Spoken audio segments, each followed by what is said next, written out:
வாழ்க வையகம், வாழ்க வையகம், வாழ்க வளமுடன். குரு வாழ்க, குருவே துணை. குரு வணக்கம். சிந்தையை அடக்கியே சும்மா இருக்கின்ற சீரறிய செய்த குருவே, அந்த நிலைதனில் அறிவு அசைவற்று இருக்க பெரு ஆனந்தம் பொங்குதங்கே. இந்த பெரு உலகமிசை எடுத்த பல பிறவிகளின் இறுதி பயனாகிய சந்ததமும் என மறவாத சாந்த வாழ்வழித்தோய் என் சந்தோஷ செய்தி இதுவே. வாழ்க வளமுடன். மதிப்பிற்கும் அன்பிற்கும் உரிய மனவளக்கலை சார்ந்த பேராசிரிய பெருமக்களே, அருள்நிதியர்களே, அருட்செல்வர்களே, அன்பிற்குரிய சகோதரர்களே, சகோதரிகளே, இந்த நிகழ்ச்சியை நிர்வகித்துக் கொண்டிருக்கும் நம்முடைய உலக சமுதாய சேவா சங்கத்தின் ஐடி துறை சார்ந்த அனைத்து பொறுப்பாளர்களே, இதனை ஒருங்கிணைத்துக் கொண்டிருக்கக்கூடிய அன்பு சகோதரி அவர்களுக்கும் அனைவருக்கும் எனது பணிவார்ந்த காலை வணக்கங்களை தெரிவித்துக் கொண்டு, இன்று நாம் ஓர் உலக ஆட்சி என்பது பற்றி மகரிஷி அவர்கள் சொல்லி இருக்கக்கூடிய கருத்துக்களையும் அதனை ஒட்டி இன்று ஒரு உலகியல் ரீதியான ஒரு அனுபவங்களையும் நாம் பகிர்ந்து கொள்ள இருக்கின்றோம். வாழ்க வையகம், வாழ்க வையகம், வாழ்க வளமுடன். ஆசான் அருட்தந்தை வேதாத்ரி மகரிஷி அவர்கள் நமக்கு வேதாத்திரியத்தில் ஒரு 14 தத்துவங்களை, முக்கியமான செய்திகளை சொல்லி இருக்கிறார்கள். அதில் ஓருலக ஆட்சி என்பதும் ஒரு மிக மிக முக்கியமான ஒன்று. இன்று நாம் அதை பற்றி கொஞ்சம் சிந்தனை செய்ய இருக்கின்றோம். இந்த ஓருலக ஆட்சி அமைய வேண்டும் என்பது மகரிஷி போன்ற எத்தனையோ மகான்கள், ஞானிகள் அவர்களுடைய கருத்து. அது உடனடியாக முடியாவிட்டாலும் கண்டிப்பாக காலத்தாலே அது நடைபெறக்கூடிய ஒன்றுதான். எதுவெல்லாம் நடைபெற முடியுமோ அதை பற்றித்தான் மகான்கள் யோசனை செய்வார்கள். அதுவும் நம்ம அருட்தந்தை அவர்கள் நமக்கு கொடுத்திருக்கக்கூடிய இந்த தத்துவங்கள் கண்டிப்பாக உலகில் நடைபெறக்கூடிய ஒன்றுதான். இன்று அதில் சில சிரமங்கள் இருக்கலாம், இன்று அது நிறைவேறாத நிலையில் இருக்கலாம். ஆனால் மகான்கள் நினைத்த சொன்ன சொற்கள் எதுவுமே அது மாறாது, கண்டிப்பாக நடந்தே தீரும். அதற்குரிய நிலைகளை நாம் மகான்கள் விட்டு சென்ற வழியில நாமும் செல்கின்ற போது அது விரைவாக வந்து சேர்வதற்கான ஒரு வாய்ப்பு இருக்கும். இப்போ நம்ம இந்தியாவை நம்ம எடுத்துக்கலாம். இந்தியா எவ்வளவு பெரிய நாடு என்பது நமக்கெல்லாம் இங்க இருக்கக்கூடியவங்களுக்கு தெரியும். அதில் எத்தனை மாநிலங்கள் இருக்கின்றன, எத்தனை யூனியன் பிரதேசங்கள் இருக்கின்றன என்று பார்த்தால் அது ஒரு வியப்புக்குரியதாக இருக்கும்.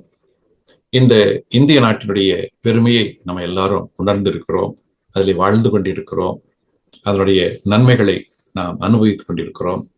இன்னும் சொல்ல போனால் இந்த உலகிலேயே ஒரு பெரிய ஜனநாயக நாடு என்று சொன்னால் அது நாம் இந்தியாவை தான் சொல்ல வேண்டும்.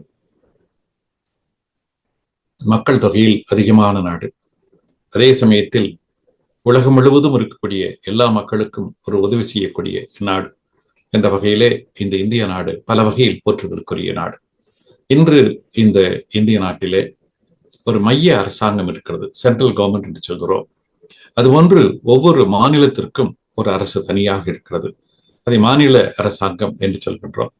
அது தவிர யூனியன் பிரதேசங்களிலும், அதாவது நம்முடைய பாண்டிச்சேரி, அந்த கோவா போன்ற இமாச்சல பிரதேசம் போன்ற யூனியன் பிரதேசங்களிலும் அது அதற்கென்று தனியாக ஒரு அரசாங்க அமைப்பு இருக்கிறது. அப்போ மாநில அரசுகள் மொத்தமாக சேர்த்து ஒரு மைய அரசு என்று இயங்கிக் கொண்டிருக்கிறது. இந்த மைய அரசு தான் இங்க இருக்க இந்தியா முழுவதும் இருக்கக்கூடிய எல்லா மாநிலங்களுக்கும் தேவையான முக்கியமான சட்டங்களையும் வசதிகளையும் செய்து கொடுக்கிறது. மைய அரசின் மூலமாகத்தான் நமக்கு இன்று ஒரு ரயில்வே டிபார்ட்மெண்ட் நடக்கிறது என்று சொன்னால் மைய அரசின் மூலமாகத்தான், போஸ்ட் ஆபீஸ் நடப்பது என்று சொன்னால் மைய அரசின் மூலமாகத்தான், அதுபோன்ற விமானங்கள் அவையெல்லாம் அந்த மைய அரசின் மூலமாகத்தான். இப்படி கல்வி மைய அரசு, கல்வியினுடைய முக்கிய நிலைகள் மைய அரசின் மூலமாக, இப்படி பல நிலைகளை மைய அரசு எடுத்துக்கொண்டு நடத்துகிறது.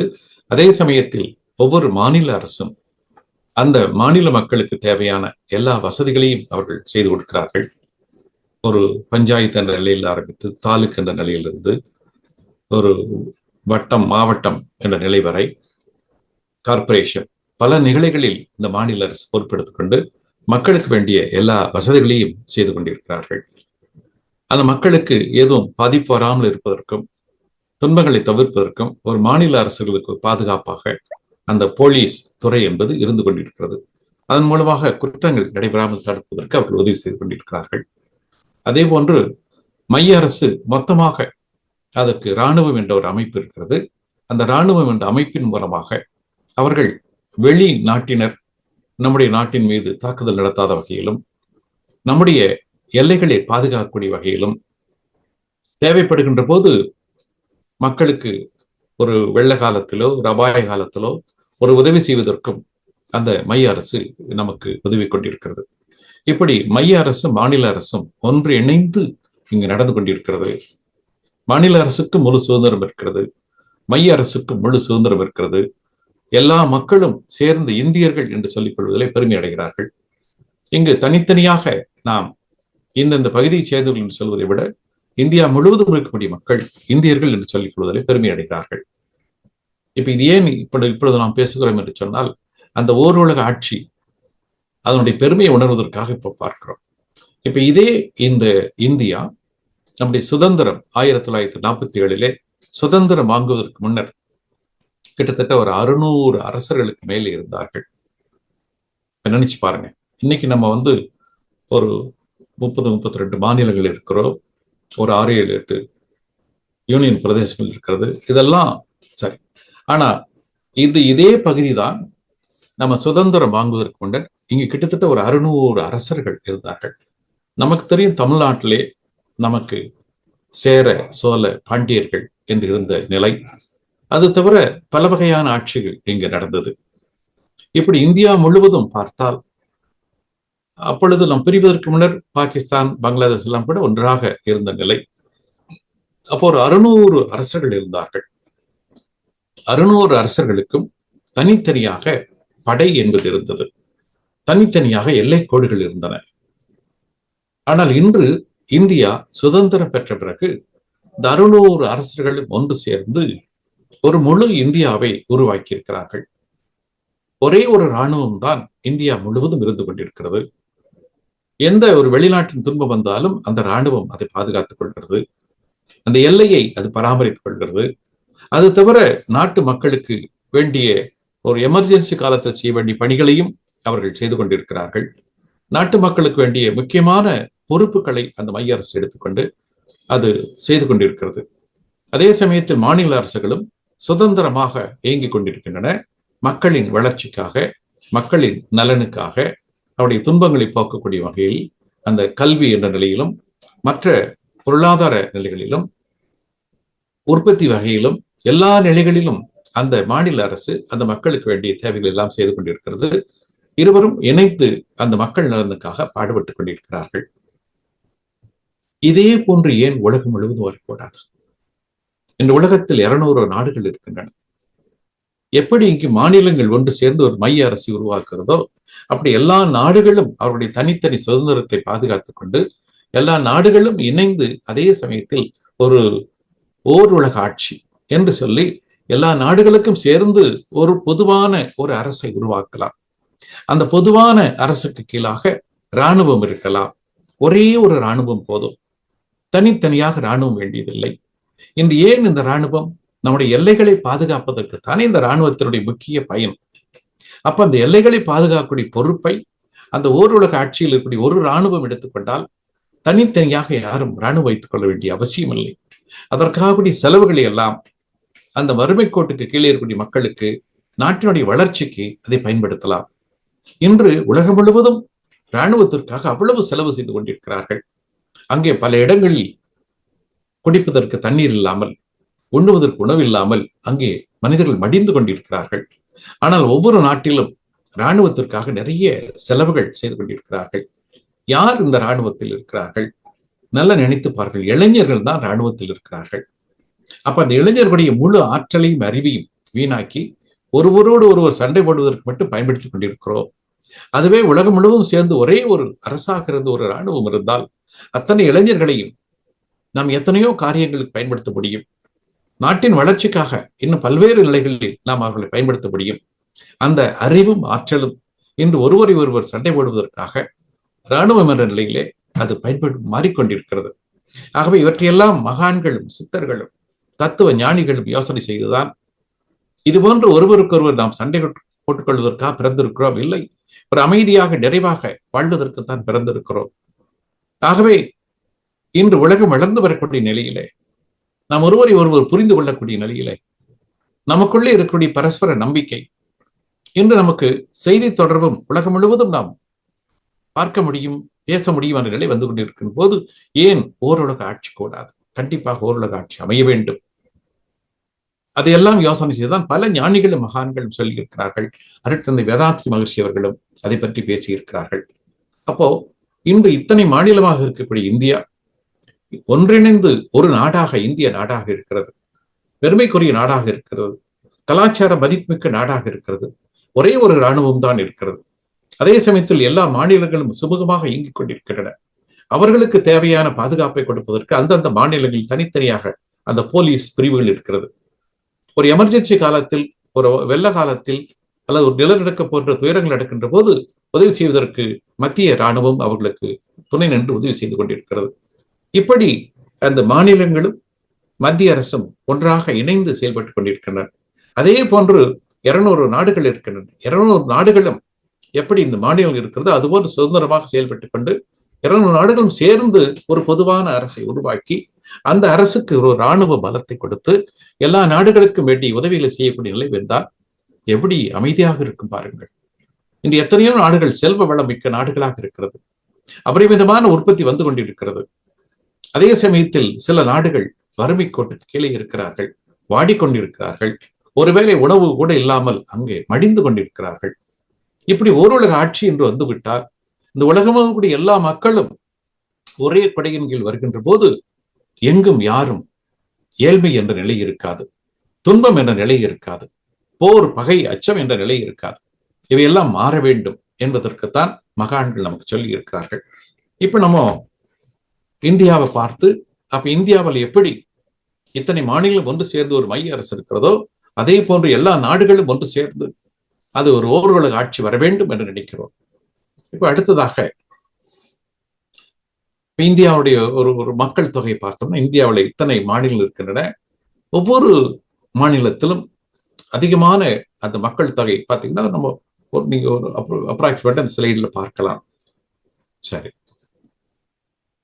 இது மக்கள் தொகை கணக்கில் இருக்கக்கூடியது. சிக்கிம் தான் ரொம்ப குறைச்சலா இருக்கு. சரி, அடுத்ததாக இதில் பல வகையான மதங்கள் இருக்கின்றன. எல்லா மதத்தினரும் இங்கு ஒன்று சேர்ந்து சகோதரர்களைப் போல வாழ்ந்து கொண்டிருக்கிறார்கள். ஒரு சில இடத்துல சில வீண் பிரச்சனை செய்து கொண்டிருக்கிறார்கள். அதை தவிர மற்ற மக்கள் எல்லாம் இங்கு ஒரே கொடையின் கீழ், இந்தியா என்ற ஒரு அமைப்பின் கீழாக இந்தியர்கள் என்ற பெருமையோடு வாழ்ந்து கொண்டிருக்கிறார்கள். இதில் இன்று பார்த்தால் மொத்த மக்கள் தொகை நாம் 143 கோடி 44 கோடியை நெருங்கிக் கொண்டிருக்கிறோம். அதில் இந்தியாவில் பார்த்தால் இந்துக்கள் அதிகமாக இருக்கிறார்கள். 96.63 கோடி, அதாவது கிட்டத்தட்ட 80% என்று வைத்துக் கொள்ளலாம் இந்துக்கள் இருக்கிறார்கள்.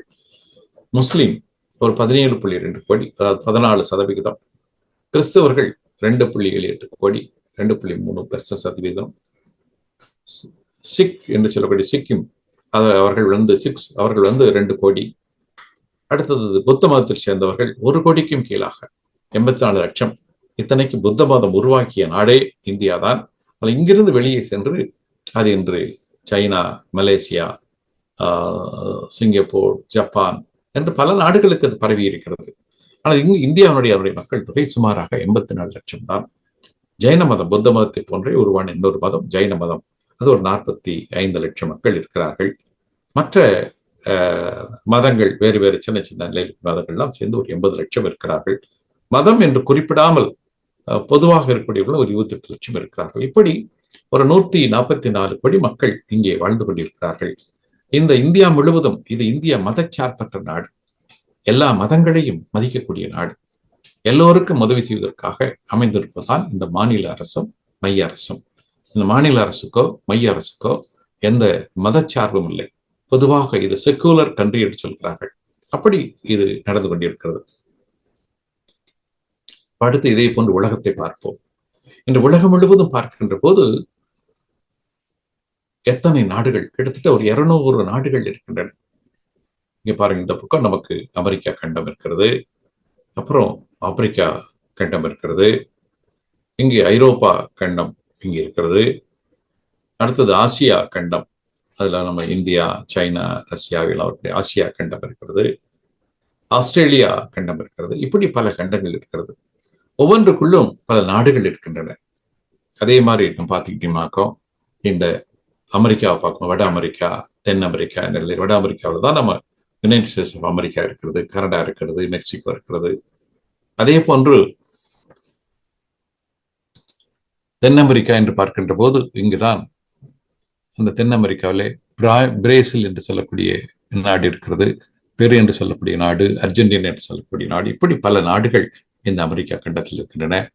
அதே போன்று நாம் ஆப்பிரிக்கா கண்டத்திற்கு வருகின்ற போது அங்கும் நிறைய நாடுகள் இருக்கின்றன. எகிப்து இருக்கிறது, சவுத் ஆப்பிரிக்கா என்று சொல்லக்கூடிய நாடுகள் இருக்கிறது, இன்னும் பல நாடுகள் அதுக்குள்ள பெரிய அந்த கண்டத்திற்குள்ளே நிறைய நாடுகள் இருக்கின்றன. பல நாடுகள் இந்த கண்டத்திற்குள்ள இருக்கின்றன. அடுத்ததாக நாம் யூரோப் என்று சொல்லுகின்ற அதில் நிறைய நாடுகள் இருக்கின்றன. ஆசியா கண்டத்திலும் நிறைய நாடுகள் இருக்கின்றன. இந்தியா உட்பட பல நாடுகள் இருக்கின்றன. ஆஸ்திரேலியா என்பது ஒரே ஒரு நாடுதான், ஒரே ஒரு கண்டமாக இருந்து கொண்டிருக்கிறது. இப்படி இந்த உலகம் முழுவதும் பல நாடுகள், கிட்டத்தட்ட ஒரு 200 நாடுகளுக்கு மேலாக இருந்து கொண்டிருக்கிறார்கள். இந்த 200 நாடுகளிலும் பல்வேறு வகையான ஆட்சி முறைகள் நடந்து கொண்டிருக்கின்றன. இந்தியாவில் நடக்கக்கூடியது இது ஒரு குடியாட்சி, டெமோக்ராட்டிக் அட்மினிஸ்ட்ரேஷன் இது. ஆனா பல நாடுகளில் பல்வேறு நிலையில் இருக்கிறது. கம்யூனிச நாடுகள், ரஷ்யா, சைனா போன்ற கம்யூனிச நாடுகள் இருக்கின்றன. மன்னர்களால் ஆளப்படக்கூடிய நாடுகள் இருக்கின்றன. சில நாடுகளில் இராணுவ ஆட்சி நடைபெற்றுக் கொண்டிருக்கிறது. இப்படி பல நிலைகளில் இந்த ஆட்சிகள் இருந்து கொண்டிருக்கின்றன. இந்த உலகம் முழுவதும் இருக்கக்கூடிய மக்களுக்கு பொதுவான நிலையில் இன்று இருக்கக்கூடியது யுனைடெட் நேஷன்ஸ் ஆர்கனைசேஷன் என்று சொல்லக்கூடிய ஐக்கிய நாடுகள் சபை என்பது ஒன்று இருந்திருக்கிறது. பொதுவான அமைப்பு அப்படி இருந்து கொண்டிருக்கிறது.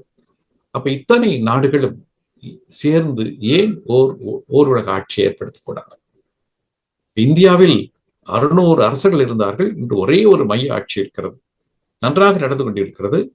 மாநிலங்களுக்கு மையத்திற்கு இடையில் நல்ல ஒரு உறவு இருக்கிறது, வளர்ச்சி இருந்து கொண்டிருக்கிறது. அதே போன்று ஏன் இத்தனை நாடுகளும் சேர்ந்து ஒரே ஒரு அரசாங்கத்தை அமைத்துக் கொண்டு தன்னுடைய சுதந்திரம் பாதுகாக்க குறைவில்லாமல் இருந்து கொண்டு அதை நடத்தலாமே? இப்படி நடத்துகின்ற போது போர், பகை, பஞ்சம் என்பது இல்லாமல் சென்று விடுமே, வறுமை என்பது இல்லாமல் சென்று விடுமே. ஒரு நாட்டில் கூடிய அறிவு ஆற்றல் மற்ற நாட்டுக்கும் பயன்படக்கூடிய நிலைக்கு வந்துவிடும். இதையெல்லாம் வைத்துக் கொண்டுதான் அந்த ஓர் உலக ஆட்சி என்பதை பற்றி பல மகான்களும் தத்துவ ஞானிகளும் பேசியிருக்கிறார்கள். அப்ப அந்த உலகில் கூடிய இத்தனை நாடுகளில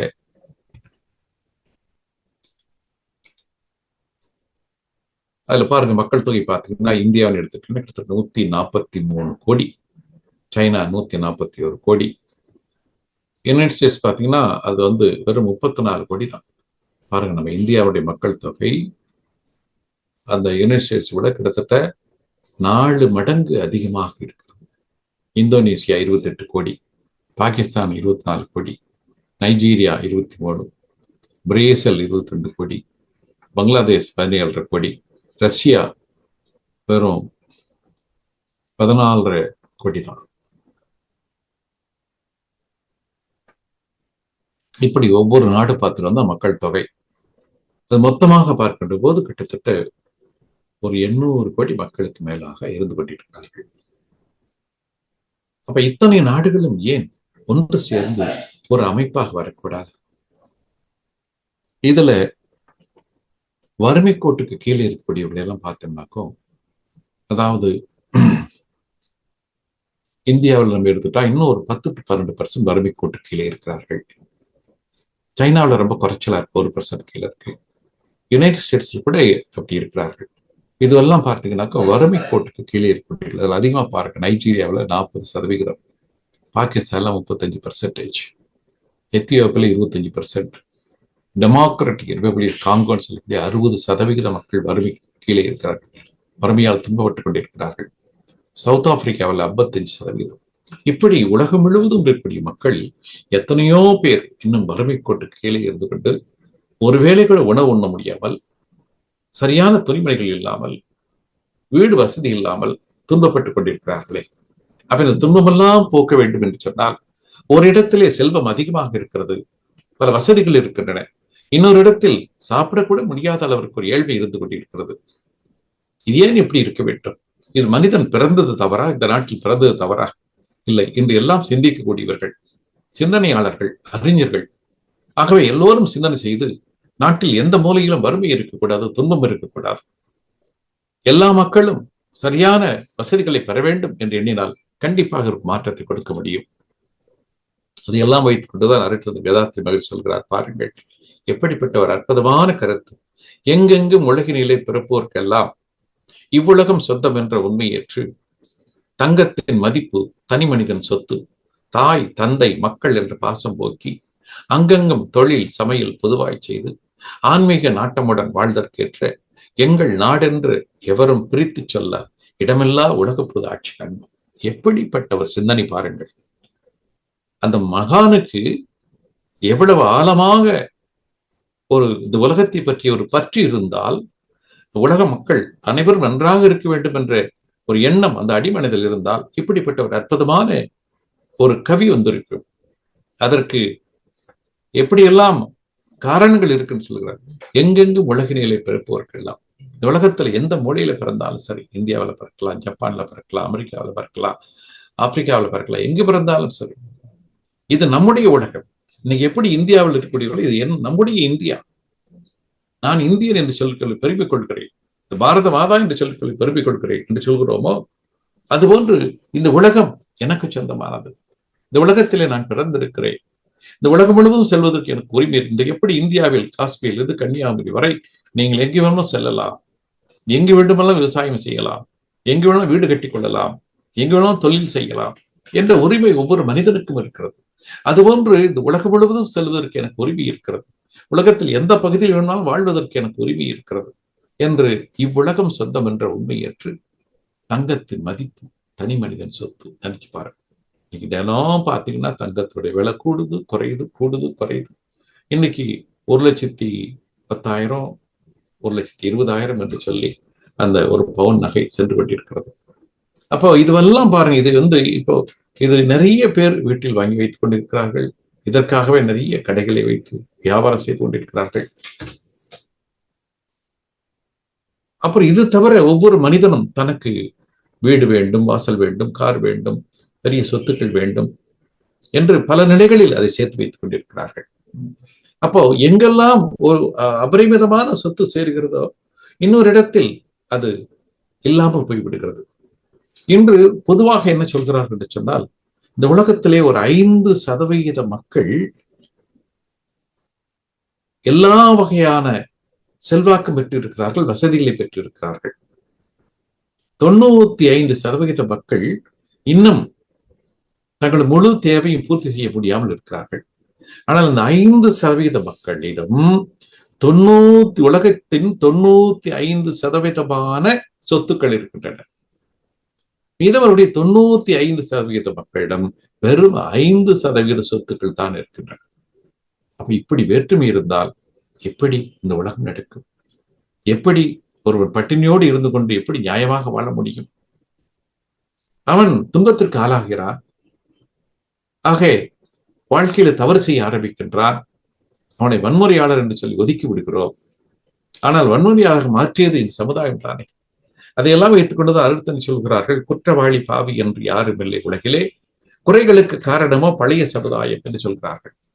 ஆம், இப்போ இந்த தங்கத்துடைய மதிப்பு, தனி மனிதன் சொத்து, தாய் தந்தை மக்கள் என்ற பாசம் போய் பாருங்க. இதெல்லாம் ரொம்ப முக்கியமான கருத்தை கொடுத்திருக்காரு. இது ஒருவேளை நம்ம சிந்தனை செய்வதற்கு முடியாமல் இருக்கலாம், ஏற்றுக்கொள்ள முடியாமல் இருக்கலாம். ஆனால் இவையெல்லாம் மாற்றம் பெறுகின்ற போதுதான் நாம் கண்டிப்பாக அந்த ஓரளவு ஆட்சி கொண்டு முடியும். இன்னைக்கு நம்ம மக்கள், என்னுடைய மகனுக்காக சொத்து சேர்க்கணும், மகளுக்காக சொத்து சேர்க்கணும் என்று எல்லோரும் வாழ்நாள் முழுவதும் பல நிலைகளிலே அது நல்ல முறையிலே கெட்ட வகையிலே சொத்து சேர்த்து பிள்ளைகளுக்காக சேர்க்கிறார்கள். அப்படி சேர்த்து கொடுத்தா அந்த பிள்ளைகளை சரியாக வைத்து பயன்படுத்துவார்களா? இல்லை. அந்த தவறு செய்ய பழகி விடுகிறார்கள். சோம்பேறிகளாக இருந்து கொண்டு சொத்தை செலவழிக்க ஆரம்பித்து விடுகிறார்கள். இப்ப தங்கத்தின் மதிப்பு, தனி மனிதன் சொத்து, தாய் தந்தை மக்கள் என்ற பாசம் போக்கி அங்கெங்கும் தொழில் சமையல் பொதுவாய் செய்து எல்லாரும் தொழில் செய்யணும். யாரும் சும்மா இருக்கக்கூடாது. தொழில் செய்துதான் தந்த வாழ்க்கையை நடத்தணும். சமையல் பொதுவாக செய்யணும். எவ்வளவு பெரிய ஒரு தத்துவம் சொல்றாரு. இன்னைக்கு ஒரு ஊர் எடுத்துக்கு ஒரு 100 வீடு இருக்கு. 100 வீட்லயும் 100 சமையலர் இருக்கு. 100 பேர் சமையல் செய்து கொண்டிருக்கிறார்கள். அப்ப எவ்வளவு நேரம் வீணாகிறது, எவ்வளவு பொருள் வீணாகிறது. அது 100 பேர் சேர்ந்து மொத்தமா ஒரு மளிகை கடையில வாங்கினா எப்படி இருக்கும்? ஒரு 2-3 ஃபேமிலி மொத்தமா சேர்ந்து ஒரு சமையல் செய்யற மாதிரி வச்சுக்கிட்டாக்கும் அத்தனை பேரும் மற்றவங்களுக்கு எல்லாம் வேற வேலைக்கு போகலாம், இன்னும் பொருளாதாரத்தை கொட்டலாம் அல்லவா? அதனாலதான் பொது சமையல் வேண்டும் என்று சொல்லி மகரிஷி அவர்கள் சொல்கிறார்கள். ஆன்மீக நாட்டமுடன் வாழ்தற்கேற்ற எங்கள் நாடு என்று இது என்னுடைய நாடு, அது என்னுடைய நாடு என்று பிரித்து பிரித்து சொல்லி நாம் ஒருவரை ஒருவர் பிரித்து கொண்டிருக்கிறோம். ஒருவர் வேறு ஒரு பகை கொண்டிருக்கிறோம். ஒருவரை ஒருவர் அடித்து துன்புறுத்துவது காத்துக் கொண்டிருக்கிறோம். இவையெல்லாம் இந்த ஒரு சுயநலத்தினால் வரக்கூடிய ஒன்றுதான். உலக பொது ஆட்சி காண்போம். நான் இந்த உலக பொது ஆட்சியின் ஒரு பகுதியாக இருக்கிறேன், உலக பிரஜையாக இருக்கிறேன் என்று இருந்தால் இது போன்ற சில சில பிரிவுகள் வராது. அடுத்து இந்த வேதாத்ரி மகர்ஷி உருவாக்கி இந்த உலக சமுதாய சேவா சங்கத்தில் ஆரம்ப காலத்தில், அது கிட்டத்தட்ட இப்போ ஒரு 40 வருடத்துக்கு முன்னர் வைத்துக் கொள்ளுங்கள், அப்பொழுதெல்லாம் ஒரு அப்ளிகேஷன் கொடுத்து வெல்லப்பட சொல்லி அது 2 ரூபா தான் அப்ளிகேஷன் சார்ஜ் வாங்குவாங்க. அதுல கீழே நீங்கள் உலக பிரஜை என்று சொல்லி ஒரு இது கொடுப்பாங்க. அதுல சேர்ந்த போது உலக பிரஜை. நம்ம தமிழ்நாட்டில் இருக்கிறோம், தமிழ்நாட்டு பிரஜை. இந்தியாவில் இருக்கிறோம், இந்திய பிரஜை. ஆனால் அதில் மகரிஷி அவர்கள் உலக பிரஜை, சிட்டிசன் ஆஃப் த வேர்ல்ட் என்று சொல்லி ஒரு கொடுப்பார்கள். பாருங்கள், எவ்வளவு ஒரு காலம் கடந்த ஒரு அறிவு அங்கே செயல்பட்டு இருக்கிறது. இப்படியெல்லாம் வர வேண்டும் என்ற நிலையை மகரிஷி அவர்கள் பாவனை செய்து கொடுத்திருக்கிறார்கள். அந்த உலக போது ஆட்சி வர வேண்டும் என்று சொல்லி. சரி, இப்போ இதுதான் மகரிஷியால் கொடுத்திருக்கக்கூடிய அந்த 14 தத்துவங்கள். இந்த 14 தத்துவங்கள் ஒவ்வொன்றும் அற்புதமானது, ஒவ்வொன்றும் பெரிய சிந்தனைக்குரியது. இதை கேட்டுக்கொண்டிருக்கிற அத்தனை மக்களுக்கும் ஒரு அன்பு வேண்டுகோள். தயவு செய்து எல்லோரும் இந்த கவியை மனனம் செய்து வைத்துக் கொள்ளுங்கள். அதனுடைய ஒவ்வொரு வரியையும் சிந்தித்து சிந்தித்து பாருங்கள். அது நிகழ்வாக மாறுவதற்கு நாம் எந்த வகையிலே பாடுபட வேண்டும் என்று நினைத்து பாருங்கள். கண்டிப்பாக நாம் எண்ணிக்கக்கூடிய ஒரு நல்ல மாற்றங்கள் இந்த உலகில் வந்தே தீரும். போரில்லா நல்லுலகம், பொருள் துறையில் சமநீதி, நேர்மையான நீதிமுறை, நில உலகுக்கு ஒரு ஆட்சி என்று அதை பற்றி தான் நாம் அதிகமாக சிந்திக்க இருக்கிறோம். சீர் செய்த பண்பாடு, சிந்தனையோர் வழிவாழ்வு, சிறப்புணர்ந்த பெண்மதிப்பு, தெய்வ நீதி வழிவாழ்தல், தேர் திருவிழா தவிர்த்தல், சிறுவர்கட்கே விளையாட்டு, செயல் விளைவு உணர்கல்வி, சீர்காந்த நிலை விளக்கம், பார்முழுதும் உணவு நீர் பொதுவாக்கள், பல மதங்கள் பல கடவுள் வழக்கம் அளித்து உண்மை ஒன்றை தேர்ந்தெடுத்தல். எவ்வளவு அருமையான அந்த ஒரு 14 தத்துவங்களை வரிசையாக அமைத்து கொடுத்திருக்கிறார்கள். கண்டிப்பாக இவை நடைபெற வேண்டும், உலகம் முழுவதும் பரவ வேண்டும், எல்லா மக்களும் இந்த உண்மையை உணர்ந்து கொள்ள வேண்டும், அந்த அமைதியும் ஆனந்தத்தையும் எல்லோரும் அனுபவிக்க வேண்டும். மகான்கள் நினைத்தது நடந்தே தீரும், அது காலத்தின் கட்டாயம். இப்பொழுது மகிழ்ச்சி அவர்கள் என்ன நினைத்தார்கள் அவையெல்லாம் ஒன்றொன்றாக நடைபெறுவதற்கான சூழ்நிலைகள் உருவாகி கொண்டிருக்கின்றன. யாதும் ஊரே யாவரும் கேளி என்று கணியன் பூங்குன்றனார் கூறினார். ஆம், இருக்கக்கூடிய அத்தனை பேரும் நம்முடைய நண்பர்கள், உறவினர்கள் தான். என்னுடைய எல்லா ஊரும் என்னுடைய ஊர் தான். உலகம் முழுவதும் ஒரே நாடாக அனைத்து மக்களும் ஒரே கொடையின் கீழ் வாழ்வது என்பது மனித குலத்தின் நீண்டகால கனவு. இன்றைய உலகமயமாக்கல் சூழலில் நாடுகள் தங்களுக்குள் இருக்கும் எல்லைகளை கடந்து ஒன்றிணைந்து செயல்பட வேண்டிய கட்டாயம் ஏற்பட்டது. இப்பொழுது ஓரளவிற்கு இது சாத்தியமாவதற்கான வாய்ப்புகள் வந்து கொண்டிருக்கின்றன. பல நாடுகள் ஒன்று சேர்ந்து அது ஒரு இயக்கமாக மாறி ஒன்றாக செயல்படக்கூடிய ஒரு வாய்ப்புகள் வந்து கொண்டிருக்கிறது. இப்போ நாம் நம்முடைய India, Russia, China, Brazil, south Africa, இன்னும் பல நாடுகளில் ஒன்று சேர்ந்து பிரிக்ஸ் என்ற ஒரு அமைப்பை வைத்திருக்கிறோம்.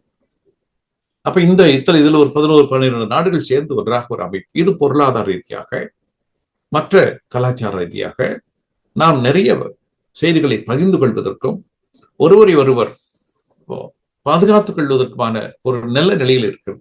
இப்படி இன்று G7 கண்ட்ரிகள், G20 கண்ட்ரிகள், பல அமைப்புகள் இன்று உலகம் முழுவதும் இருக்கிறது. அங்க ஒரு 4 நாடுகளோ 5 நாடுகளோ 10 நாடுகளோ ஒன்று சேர்ந்து அதற்கான முயற்சிகளை செய்கிறார்கள். இப்படியே பார்த்து நம்ம 200 நாடுகள் சேர்ந்துட்டா சரியா போச்சு. அப்பதானே நாம் நினைக்கக்கூடிய அந்த அமைதியை கொண்டு வர முடியும். அதற்கு ஒரு சில யோசனை கூட மகிழ்ச்சியர்கள் சொல்கிறார்கள். ஒரு 1000 பேர் இருக்கக்கூடிய பகுதியில் ஒரு பிரதிநிதி தேர்ந்தெடுத்துக் கொள்ளலாம். இன்னைக்கு எப்படி நம்ம கிராமத்துல ஒவ்வொரு வார்டு வாரிய ஒரு மெம்பர் வச்சுக்கிறோம்.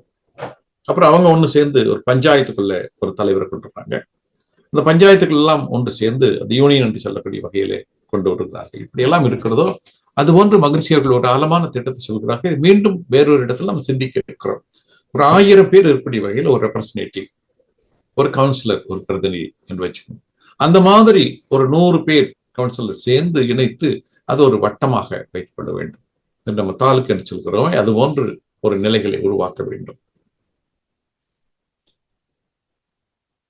அவர்கள் ஒன்று சேர்ந்து அந்த மொத்த அரசாங்கத்திற்கு இவர்கள் எல்லாம் இது போன்ற பல வட்டங்கள் இருக்கும். அவர்கள் ஒன்று சேர்ந்து ஒரு நம்ம எப்படி எம்எல்ஏ தேர்ந்தெடுக்கிறோமோ அது போன்று ஆட்களை தேர்ந்தெடுக்க வேண்டும். ஒவ்வொரு வட்டங்களில் இருந்து மக்களின் தேவைகள், கஷ்டங்கள், சட்டங்களின் விளைவுகள், தேவைப்படுகின்ற சட்டங்கள் இவைகளை மத்திய அரசாங்கத்துக்கு அறிவிக்கவும், மத்திய அரசாங்கத்தின் கொள்கைகள், நிர்வாக நிலைமை மற்றும் உதவும் இது போன்று பாடுபட வேண்டும். பலவற்றையும் மக்கள் அறிய செய்கின்ற அரசாங்க தொடர்பு நிலையங்களாக தேர்ந்தெடுக்கப்பட்ட பிரதிநிதிகள் நாம இப்படியெல்லாம் நம்ம தேர்ந்தெடுத்து அந்த பிரதிநிதிகள் அவர்கள் ஆட்சி செய்து மக்களுக்கு வேண்டிய நன்மைகளை செய்யக்கூடிய வகையில் மாற்றம் கொண்டு வர வேண்டும். தேசத்திற்கு ஒரே அரசாங்கத்தையும் மொழிவாரி நிர்வாக வட்டங்களையும் அமைத்து அரசியல் நிர்வாகத்தை எளிதாகவும் சிக்கனமாகவும் செய்ய வேண்டும். அடுத்தது அரசியல் சமத்துவத்தை பெற வேண்டும் என விரும்புகின்ற ஒவ்வொரு சிந்தனையாளரும் சுதந்திரம் பெற்ற ஒரு ஜனநாயக ஆட்சியின் கீழ் வாழ்கின்ற ஒவ்வொரு குடிமகனும் இவற்றை பற்றி சிந்தனை செய்ய வேண்டும். அந்த சிந்தனையால் இன்று தொட்டு இன்னும் ஒரு ஆண்டுக்குள் அரசியல் வலுவை குறைத்துக் கொள்ள ஒரு தெளிவான பாதை கிடைத்துவிடும். அப்படி எல்லோரும் இந்த சமத்துவத்தை நோக்கி சிந்தனை செய்தால் இன்னும் இந்த கொள்கைகள் விரைவாக பலனளிக்கும். மகிழ்ச்சி அவர்கள் இங்கு அதை பற்றி ஒரு விளக்கமாக சொல்கிறார் பாருங்கள்.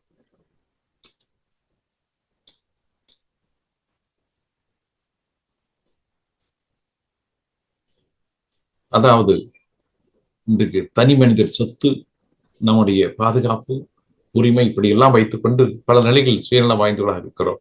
தனித்தனியே நாடு பிரிந்து அரசு செய்தல் இனிமேலும் நீடித்தால் இனியும் இப்படியே போயிட்டே இருந்துச்சுனாக்கா மனித வர்க்கம் எவ்விதத்தும் வாழ முடியாது. அப்ப மனிதர்கள் மேலும் மேலும் துன்பத்துக்குத்தான் ஆளாவார்கள். இதை உணர்ந்த மனிதர் பலர் இணைந்து உலக மக்களுக்கெல்லாம் மாறுபட்ட சூழ்நிலையை விளைவினருக்கு கனிவுடனே விளக்கி பொது உடைமையோடு கலங்கமெல்லாம் ஓருலக ஆட்சி காண்போம். அப்ப இவையெல்லாம் மாற வேண்டும் என்று சொன்னால் கண்டிப்பாக உலகம் முழுவதும் சேர்ந்து ஒரு குடையின் கீழ் வாழக்கூடிய பண்புகள் இருந்தால் இந்த பல துன்பங்கள் நீங்கிவிடும். இன்று தனித்தனியாக நாடுகளை வைத்துக் கொண்டு பலர் ஒன்றோடு ஒன்று போட்டி போட்டுக் கொண்டு ஒருவரை ஒருவர் பல துன்பங்களுக்கு ஆராய்ச்சி கொண்டிருக்கிறார்கள். இவையெல்லாம் மாற வேண்டும் என்று சொன்னால் கண்டிப்பாக ஓருலக ஆட்சி என்பது வேண்டும். உலகில் ஓர் அறிவு முதல் 6 அறிவு மனிதனிடம் வரை தோன்றியதற்கு இடையே கழிந்த காலத்தை கணிக்க யாராலும் முடியாது. வாழ்வில் பயனாய் கொள்ளும் இக்காலம் வரையில் சென்ற காலமும் மிக நீண்டதாகும். இப்ப முதல்ல ஒரு அறிவு தோன்றி மனிதன் வரை வந்திருக்க வரைக்கும் எத்தனை லட்சம் ஆண்டுகள் ஆகியிருக்கலாம், எத்தனை காலங்கள் ஆகியது, நீண்ட காலம். எந்த ஜீவனமும் உடல் இயக்கம் அறிவு இயக்கம் என்ற இரண்டின் இணைப்பிற்கு சிறப்போடு உலக வாழ்வில் நடத்துகிறது. எந்த ஜீவனை எடுத்துக்கொண்டாலும் அங்கு உடல் இயக்கம் இருக்கும், அறிவு இயக்கம் இருக்கும். இன்பம் துன்பம் என்ற உணர்வுகளை தவிர வேறு எதையும் கைனாக கண்டதில்லை. மனித வாழ்க்கையிலே ஜீவ எண்ணங்களிலே அதுக்கு என்ன இன்பம் துன்பம் எல்லா வசதிகளும் நமக்கு நிறைவாக கிடைக்கின்ற போது இன்பம் என்று சொல்கிறோம். அது ஏதாவது ஒரு வசதி குறைந்து விட்டால் அது துன்பம் என்று சொல்கிறோம். மனித இனம் அடைய வேண்டிய லட்சிய வாழ்வின் எல்லை ஓருலக ஆட்சி என்பதாகும். எப்படி இருந்தாலும் அது எவ்வளவு துன்பங்கள் வந்தாலும் பிரச்சனை வந்தாலும் அது முட்டி மோதி மோதி மோதி கடைசியில் வந்து அடையக்கூடிய இடம் ஓருலக ஆட்சியாக இருக்கும். மனிதகுலம் அனைத்தையும் ஒரே ஆட்சியின் கீழ் கொண்டு வருவதை ஓருலக ஆட்சி என்று சொல்லுவது. எல்லாரும் இந்த ஒரு ஆட்சியின் கீழ் வரக்கூடிய நிலை. மனிதனை உருவாக்கி வளர்த்து வாழ்வழித்து வருவது சமுதாயம். சமுதாயத்தில் சாதி மதம் இனம் தேசம் மொழி உடைமை இவற்றில் உள்ள கற்பனையான பற்றுதல்கள் ஒழித்து இன்ப துன்ப இயல்பறிந்து தன்னை அர்ப்பணித்துக் கொள்ள வேண்டும். அன்போடும் பண்போடும் வாழத் தகுந்த ஓருலக வாழ்வே மனித இனத்திற்கு அவசியம் என்று முடிவு காண வேண்டும்.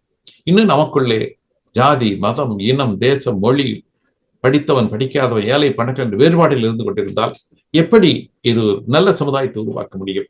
சமுதாயத்தை எவ்விதமாக உருவாக்க முடியும் அமைக்க முடியும் என்று சிந்தித்து தெளிவர வேண்டும். அறவாழ்வின் அமைப்பு முறையில் கடமையை செய்ய வேண்டும். இந்த சமுதாயம் எப்படி வர வேண்டும் என்ற ஒரு நல்ல கற்பனை மனதிற்குள் இருக்க வேண்டும். உலகெங்கும் உள்ள மத தலைவர்கள், பொருளாதார மேதைகள், அரசியல் நிர்வாகிகள், சுகாதார நிபுணர்கள், விஞ்ஞானிகள் அனைவரும் தனது அனுபவ ஆராய்ச்சி திறனை கொண்டு சிந்தித்து முடிவு காண்பது அவசியம். அவர்கள் விழிப்போடு சிந்தனை செய்து செயலாற்ற முயல வேண்டுமாம். இதில் சிந்தனையாளர்கள் எல்லாம் ஒன்று சேர்ந்து இந்த நிலையை எப்படி உருவாக்குவது என்று திரும்ப திரும்ப பேசி ஒரு சுமூகமான முடிவை எட்ட வேண்டும். உலகத்தில் பல வகையான அரசாங்க அமைப்புகள் இருக்கின்றன. அதில் முக்கியமாக ஒரு 5-6 வகைகள் சொல்லலாம். சரி, அது நம்ம ஜனநாயக முறை என்று சொல்கிறோம், கம்யூனிச முறை என்று சொல்கிறோம், அதே போன்று மன்னர் ஆட்சி என்று சொல்கின்றோம். சில இடங்களில் இராணுவ ஆட்சியும் நடைபெற்றுக் கொண்டிருக்கிறது. இப்படி பல வகையான ஆட்சி முறைகள் இருக்கின்றன. இப்போ ஏன் இந்த ஒரு ஆட்சி முறை, ஒரு அரசு என்பது தேவை? மனிதனுக்கு உணவு, உடை, உறவிடம் ஆகியன இன்றியமையா தேவைகள். இது எல்லா ஜீவன்களுக்கும் வேண்டும், குறிப்பாக மனிதனுக்கு அவசியமாக வேண்டும். மனிதன வாழ்வில் அரசியல் எனும் ஆட்சி முறை தவிர்க்க முடியாத தேவை. ஆக இப்படி வருகின்ற போது உணவு, உடை, இருப்பிடம் என்று வருகின்ற போது எல்லா மனிதர்களுக்கும் அந்த உணவு கிடைப்பதற்கும், உடை கிடைப்பதற்கும், உறைவிடம் வீண்டு கிடைப்பதற்கும் அங்கு ஒரு ஆட்சி முறை வேண்டி இருக்கிறது. அதன் மூலமாக குறைகள் இல்லாமல் செய்யக்கூடிய வகையில் அந்த அமைப்பு உறுதி பெற வேண்டி இருக்கிறது. ஏற்கனவே சொன்னது 1000 குடிமக்களை பகுதியாக கொண்டு ஒவ்வொரு பகுதி ஒரு பிரதிநிதி தேர்ந்தெடுக்கலாம். அப்படி ஒரு 100 பேர்களை இணைத்து ஒரு வட்டமாக, சிறு வட்டமாக செய்யலாம். அதன் மூலமாக அரசாங்க அந்த ஆட்சி சபைக்கு பிரதிநிதிகளை தேர்ந்தெடுக்கலாம்.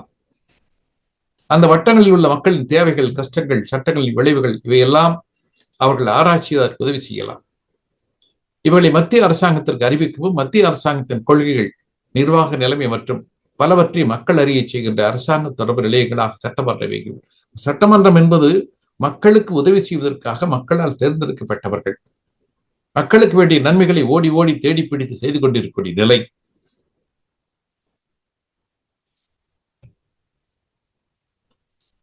தேர்ந்தெடுக்கப்படும் மக்கள் தலைவர்களோ, சட்டமன்ற உறுப்பினர்களோ கட்சி முறையில் ஆட்சி பொறுப்பை ஏற்கும் அரசியல் அமைப்பு உள்ளவரை நாட்டை பொருள் தொகை உயர்த்த முடியாது. ஒரு தீர்க்கமான சிந்தனையை மகிழ்ச்சியர்கள் சொல்கிறார்கள். இன்று கட்சி முறை என்று சொல்லி பல கட்சிகள் இருந்து கொண்டிருக்கின்றன. அந்த கட்சி முறைகள் இருக்கின்ற வரை வேறுபாடுகள் இருக்கும். அதில் பல வகையான துன்பங்கள் இருக்கும். மக்களுக்கான நல்ல ஆட்சியை தர முடியாது. தேர்ந்தெடுக்கப்படும் மக்கள் தலைவர்களோ, சட்டமன்ற உறுப்பினர்களோ கட்சி முறையில் ஆட்சி பொறுப்பை ஏற்கும் நடத்தும் அரசியல் அமைப்பு உள்ளவரை நாட்டை பொருள் துறையில் உயர்த்த முடியாது. உலகை போர் அச்சத்திலிருந்து மீட்க முடியாது. அதன் விளைவாக பல குழப்பங்கள் விளைந்து சமுதாய அமைதி குலையும். ஒவ்வொரு நாட்டிலும் சமுதாய நல வழிகாட்டி திட்டம், constitution for the welfare of the society இருக்கிறது. அதன்படி ஒரு தலைவரின் கீழ் நிபுணர் குழு அமைத்து அரசியலை நடத்திக் கொள்ளலாம். நல்ல ஒரு அறிஞர் பெருமக்கள், அவர்களுக்கு கீழாக ஒரு நல்ல தேர்ச்சி பெற்றவர்களை குழுவாக அமைத்துக் கொண்டு அந்த கடமைகளை செய்வதற்கு சரியாக இருக்க வேண்டும். இன்று தேர்ந்தெடுத்து விடுகிறோம். அவர்களுக்கு பெரும்பாலும் மக்களுக்கு சேவை செய்துவிட தங்களுடைய வளர்ச்சிக்காக பாடுபடுகிறார்கள். தங்களுடைய அதிகாரத்தை பயன்படுத்தி முழுக்க முழுக்க தங்களுடைய வளர்ச்சியை மட்டும் கூட்டிக் கொள்கிறார்கள். மக்களுக்கு பயன் போய் சேர்ப்பதில்லை. ஆகவேதான் மகிழ்ச்சி அவர்கள் இது போன்று ஒரு நல்ல ஒரு அறிஞர் பெருமக்கள், அவருக்கு கீழாக நல்ல ஒரு நிபுணர் குழு அமைத்துக் கொண்டு அந்த அரசியலை நடத்தலாம், இன்னும் அது மக்களுக்கு போய் சேரக்கூடியதாக இருக்கும் என்று மகிழ்ச்சிகள் சொல்கிறார்கள். குறுகிய நோக்கமுடையவர்கள் 1 கோடி கட்சிகளை வகுத்துக் கொண்டு ஆட்சியை கைப்பற்றி நடத்துகிற போது அந்த ஆட்சி பெரும்பான்மையோரை சிறுபான்மையோர் தங்கள் விருப்பம் போல் ஆளத்தக்க சுயபலம் இழந்த ஆட்சியாக இன்னைக்கு அப்படித்தான் இருக்குது. கட்சி என்ற வகையிலே சிலர் ஒன்று சேர்ந்து கொண்டு எப்படியாவது செய்து ஓட்டு வாங்கிக் கொண்டு அந்த சிறுபான்மையோர் ஆட்சி செய்கிறார்கள். ஆனால் பெரும்பான்மையான மக்களுக்கு என்னவென்று தெரியாமலே அவர்கள் அதன் கீழாக அடிமைகளைப் போல நடந்து கொண்டிருக்கிறார்கள். துன்பங்களை அனுபவித்துக் கொண்டிருக்கிறார்கள். சுயநலம் காத்துக்கொள்ள பல இடங்களில் நுணுக்கமான வார்த்தைகளை அமைத்து சட்டங்களை சுயநல அரசியல்வாதிகள் ஏற்றி விடுவார்கள். குற்றவாளிகள் தப்பி விடுவதற்கு ஏற்ற தந்திரமான பொத்தல்கள் அந்த சட்டங்களில் அமைந்து விடுகிறது. இப்படி இந்த சட்டம் இயற்றக்கூடிய நிலையில் இருக்கக்கூடிய அரசாங்கமும் குற்றங்களை பாதுகாக்கக்கூடிய வகையில் சட்டங்களை இயற்றி அந்த குற்றங்களை பாதுகாத்து விடுகிறார்கள். தாங்களும் தப்பித்துக் கொள்கிறார்கள். ஆனால் அந்த அரசாங்கம், அந்த பொதுமக்கள் அவர்கள் வாழ்நாள் முழு துன்பத்தில் இருந்து கொண்டிருக்கிறார்கள். பெற்றிருக்கும் வாக்குகளை ஒப்பிட்டு பார்த்தா ஒரு சிறுபான்மை கூட்டம் பெரும்பான்மையார் இன்னைக்கு இருக்கக்கூடிய கட்சி ஆட்சி எல்லாம் பார்த்தீங்கன்னாக்கும் ஒரு சிறுபான்மை கூட்டம் பெரும்பான்மையான மக்களை கட்டுப்படுத்திக் கொண்டிருக்கிறது. அப்படித்தான் சென்று கொண்டிருக்கிறது. பொருட்களை பங்கிடச் செய்வதில் ஏற்பட்ட அமைப்பு வாணிகமானது. நாம் எல்லோருக்கும் பொருள் கிடைக்க வேண்டும். எல்லோருக்கும் வாழ்க்கை வசதிகள் வர வேண்டும் என்ற நிலையில் தான் அங்கு வாணிகம் உருவாகிறது. வாணிகமும் அரசியலும் பெருமதிப்பளிப்பதால் மனித வாழ்வில் இவற்றை கைப்பற்ற போற்றி எடுங்க. ஆமா, ஒரு வியாபாரம் செய்யறதுல நல்ல லாபம் கிடைக்குது, நம்ம அரசியல் செய்யறதுல நல்ல ஒரு அதிகாரம் கிடைக்கிறது. ஆகவேதான் பெரும்பாலானவர்கள் அந்த வாணிகமும் அரசியலும் என்ற நிலையில் தேடிக்கொண்டிருக்கிறார்கள், அதை கைப்பற்றுவதற்காக போட்டி போட்டுக் கொண்டிருக்கிறார்கள். ஆட்சி முறைகள் ஒவ்வொருவரும் அமைதியாக வாழ வேண்டும் என்று எளியவர்களும் சமுதாய நல நோக்கமுடையவர்கள் ஏற்படுத்திய ஆட்சி முறை சோசலிசம். பல வகையான ஆட்சிகள் இருக்கிறது. இதில் சோசலிசம் என்பது ஒவ்வொருவரும் அமைதியாக வாழ வேண்டும், எளியவர்களும் சமுதாய நல நோக்கமுடையவர்களும் ஏற்படுத்திய ஆட்சி முறைதான் இந்த சோசலிச ஆட்சி என்று சொல்லக்கூடியது. பிறர் சேர்த்து வைத்திருக்கும் பொருட்களை சட்டத்தை கொண்டு மற்றவர்களும் பங்கு போட்டுக் கொள்ள ஏற்ற ஆட்சி முறை கம்யூனிசம். கம்யூனிசம் என்று சொன்னால் யாராக சிலர் செல்வந்தர்களாக இருக்கிறார்கள், சொத்து சேர்த்து வைத்திருக்கிறார்கள், பலர் ஏழைகளாக இருக்கிறார்கள், பொருள் வசதி இல்லாமல் இருக்கிறார்கள். அப்ப அந்த கம்யூனிஸ்ட் ஆட்சியில் என்ன நடக்கும்? யாரெல்லாம் அதிகமாக சேர்த்து வைத்திருக்கிறார்களோ அந்த சொத்தினை எடுத்து அவர்களிடம் பிடுங்கி அது இல்லாதவர்களுக்கு கொடுப்பது போல இருக்கும். சேர்த்து வைத்திருக்கும் பொருட்களை சட்டத்தை கொண்டு மற்றவர்களும் பங்கு போட்டுக் கொள்ள ஏற்ற ஆட்சி முறைதான் கம்யூனிசம் என்று சொல்லக்கூடிய. இந்த கட்சி ஆட்சியில் இருக்கக்கூடிய சில சங்கடங்களை பாருங்கள். தனக்கு ஓட்டு வாங்கி தந்தவர்கள் கொடுத்த தரகர்களுக்கு சலுகை அளிக்க வேண்டும். நீ எந்த கட்சியாக இருந்து கொண்டாலும் அவர்கள் ஜெயிப்பதற்கு காரணமாக இருந்தவர்கள், அந்த போய் வேலை செஞ்சவங்க, இவங்க நல்ல ஓட்டு வாங்குறது காரணமா இருந்தவங்க, அப்ப அவர்களுக்கு நன்றி செலுத்தக்கூடிய வகையிலே அங்க தவறுகள் நடக்கிறது. தனக்கு ஓட்டு வாங்கி கொடுத்த தரகர்களுக்கு சலுகை அளிக்க வேண்டும், தான் செலவழித்த பணத்தை மீட்டு எதிர்கால வாழ்வு உறுதியாக்க வேண்டும். இன்னைக்கு பாருங்க, ஒரு எலெக்ஷன்ல எவ்வளவு செலவாகுது என்பதை நம்ம பார்த்து கொண்டிருக்கிறோம். என்ன பண்ணணும்? தமிழ்நாட்டை பொறுத்த வரைக்கும் அடுத்து 23ஆம் தேதி, ஏப்ரல் 23ஆம் தேதி அந்த எலெக்ஷன் வருது. அப்போ ஒவ்வொருத்தரும் எவ்வளவு செலவழிக்கிறாங்க? அப்ப செலவழிச்சது சும்மா போகுமா? அது எவ்வளவு செலவழிச்சாங்க, அதை விட பல மடங்கு அவர்கள் எடுத்து ஆகணும் இல்லை அடுத்தது. அப்ப எப்படி ஒரு நேர்மை இருக்கும், நியாயம் இருக்கும்? மீண்டும் தானே பதவிக்கு வர வேண்டும். அதுக்கு தகுந்த மாதிரி அந்த ஆட்சியை கூடிய காலகட்டத்தில் பல நிலைகளை அவர்கள் அனுசரிக்கிறார்கள். எதிர்கட்சியை நுழைவிடாமல் செய்து சந்தர்ப்பம் கிட்டில் அவரை பழிவாங்க வேண்டும். இப்ப எதிர்கட்சிக்கு வாய்ப்பு கொடுக்கக்கூடாது, அவங்க பதவிக்கு வரக்கூடாது, அவங்க எந்த அதிகாரத்துக்கு வரக்கூடாது, நாம் தான் அனைத்தையும் செய்ய வேண்டும் நிலையிலே அங்கு ஒரு பகை உருவாகிறது. எல்லை கோடுகளை கலைத்து உலகில் பிறந்த எல்லோரும் உலகம் முழுவதும் வாழ சுதந்திரம் அளிக்கலாம். ஆமா, இன்னைக்கு இந்த ஓருலக ஆட்சியில காலத்திற்கேற்ற ஆட்சி எப்படி என்று சொன்னால், எல்லை கோடுகள் வேண்டாம், தனித்தனியாக இராணுவம் வேண்டாம், இத்தனை செலவுகள் வேண்டாம், எல்லா மக்களுக்கும் எல்லா இடத்திற்கும் சென்று வரக்கூடிய ஒரு உரிமை, ஒரு சுதந்திரம் இருக்க வேண்டும், அவர்கள் நல்லவர்களாக இருக்க வேண்டும். அதற்கான வாழ்க்கை முறைகளை நாம் அமைத்துக் கொடுக்க வேண்டும். தனி மனிதன் பேராசினால் விளைகின்ற விளைவுகள் அவனுக்கோ மற்றவர்களுக்கோ துன்பம் விளைவிக்குமானால் அதை குற்றம் என்று கூறி அவன் திருந்துமாறு தண்டனை அளித்து அனைவரும் அமைதியோடு வாழ தொண்டாற்றும் சிறந்த நிறுவனம் அரசியல். அரசியல் என்பது ஒவ்வொரு மனிதனும் ஒரு நியாயமான வகையில் உழைக்க வேண்டும், அதற்குரிய பொருளை ஏற்றுக்கொள்ள வேண்டும், பிறருக்கு துன்பம் கொடுக்கக்கூடாது, தன்னுடைய உழைப்பின் மூலமாக தான் வாழ வேண்டும் என்ற நிலையை உருவாக்குவது. தனி மனிதன் பேராசினால் விளைகின்ற விளைவுகள் அவனுக்கோ மற்றவர்களுக்கோ துன்பம் விளைவிக்குமாறு அதை குற்றம் என்று கூறி அவன் திருந்துமாறு தண்டனை அளிக்கிறது. இங்க இப்படி ஜெயில போட்டுறதில்லை, அவன் அந்த தண்டனையிலிருந்து திரும்பி ஐயோ அப்படி தெரியாம செஞ்சப்ப இனிமேல் அப்படி செய்யக்கூடாது என்ற மன உறுதியோடு வரக்கூடிய வகையில் தான் அந்த தண்டனையில் இருக்க வேண்டும். அவன் திருந்துமாறு தண்டனை அளித்து அனைவரும் அமைதியோடு வாழ தொண்டாற்றும் சிறந்த நிறுவனமே அரசியல். மனித வாழ்வின் வழக்கத்தாலும் அதிகாரத்தால் மற்றொரு பறித்து வாழ்வதுதான் லஞ்சம். ஏதோ ஒரு வகையில அந்த இன்னொருவருடைய உழைப்பை நாம் சுரண்டி வாழ்வது என்பது லஞ்சமாகும். லஞ்சம் ஒழிந்தால்தான் தனி மனிதனுக்கு நீதி கிடைக்கும், சமூகத்தில் அமைத்திடும். ஆமா, இப்படி அந்த ஒரு அதிகார மட்டத்தில் இருக்கக்கூடியவர்கள், ஆட்சியில் இருக்கக்கூடியவர்கள் அந்த லஞ்சம் வாங்கக்கூடியதை தவிர்க்க வேண்டும். அது இல்லாத நிலைக்கு தங்களுடைய வாழ்க்கை முறையை அமைத்துக் கொள்ள வேண்டும். அப்படி லஞ்சம் ஒழிந்தால்தான் ஒவ்வொரு மனிதனுக்கும் ஒரு நீதி கிடைக்கும், அந்த சமுதாயத்தில் அமைதி கிடைக்கும். ஆட்சியாளருடைய பொறுப்பு எப்படிப்பட்டவர்களாக இருக்க வேண்டும்? உயிர், அறிவு, மெய்ப்பொருள் பற்றிய தெளிவு பெற்று வாழ ஏற்ற அருட்கல்வி தனி மனிதனுக்கும் ஆட்சியாளருக்கும் அவசிய தேவை. எல்லா கல்வியும் தேவையான கல்வி. இதுல அருட்கல்வி என்று சொல்லக்கூடியது, அதில்தான் உயிரை பற்றியும் அறிவை பற்றியும் மெய்ப்பொருளை பற்றியும் நாம் அறிந்து கொள்கிறோம். இன்னும் ஒரு தெளிவான நிலைக்கு வர வேண்டும்.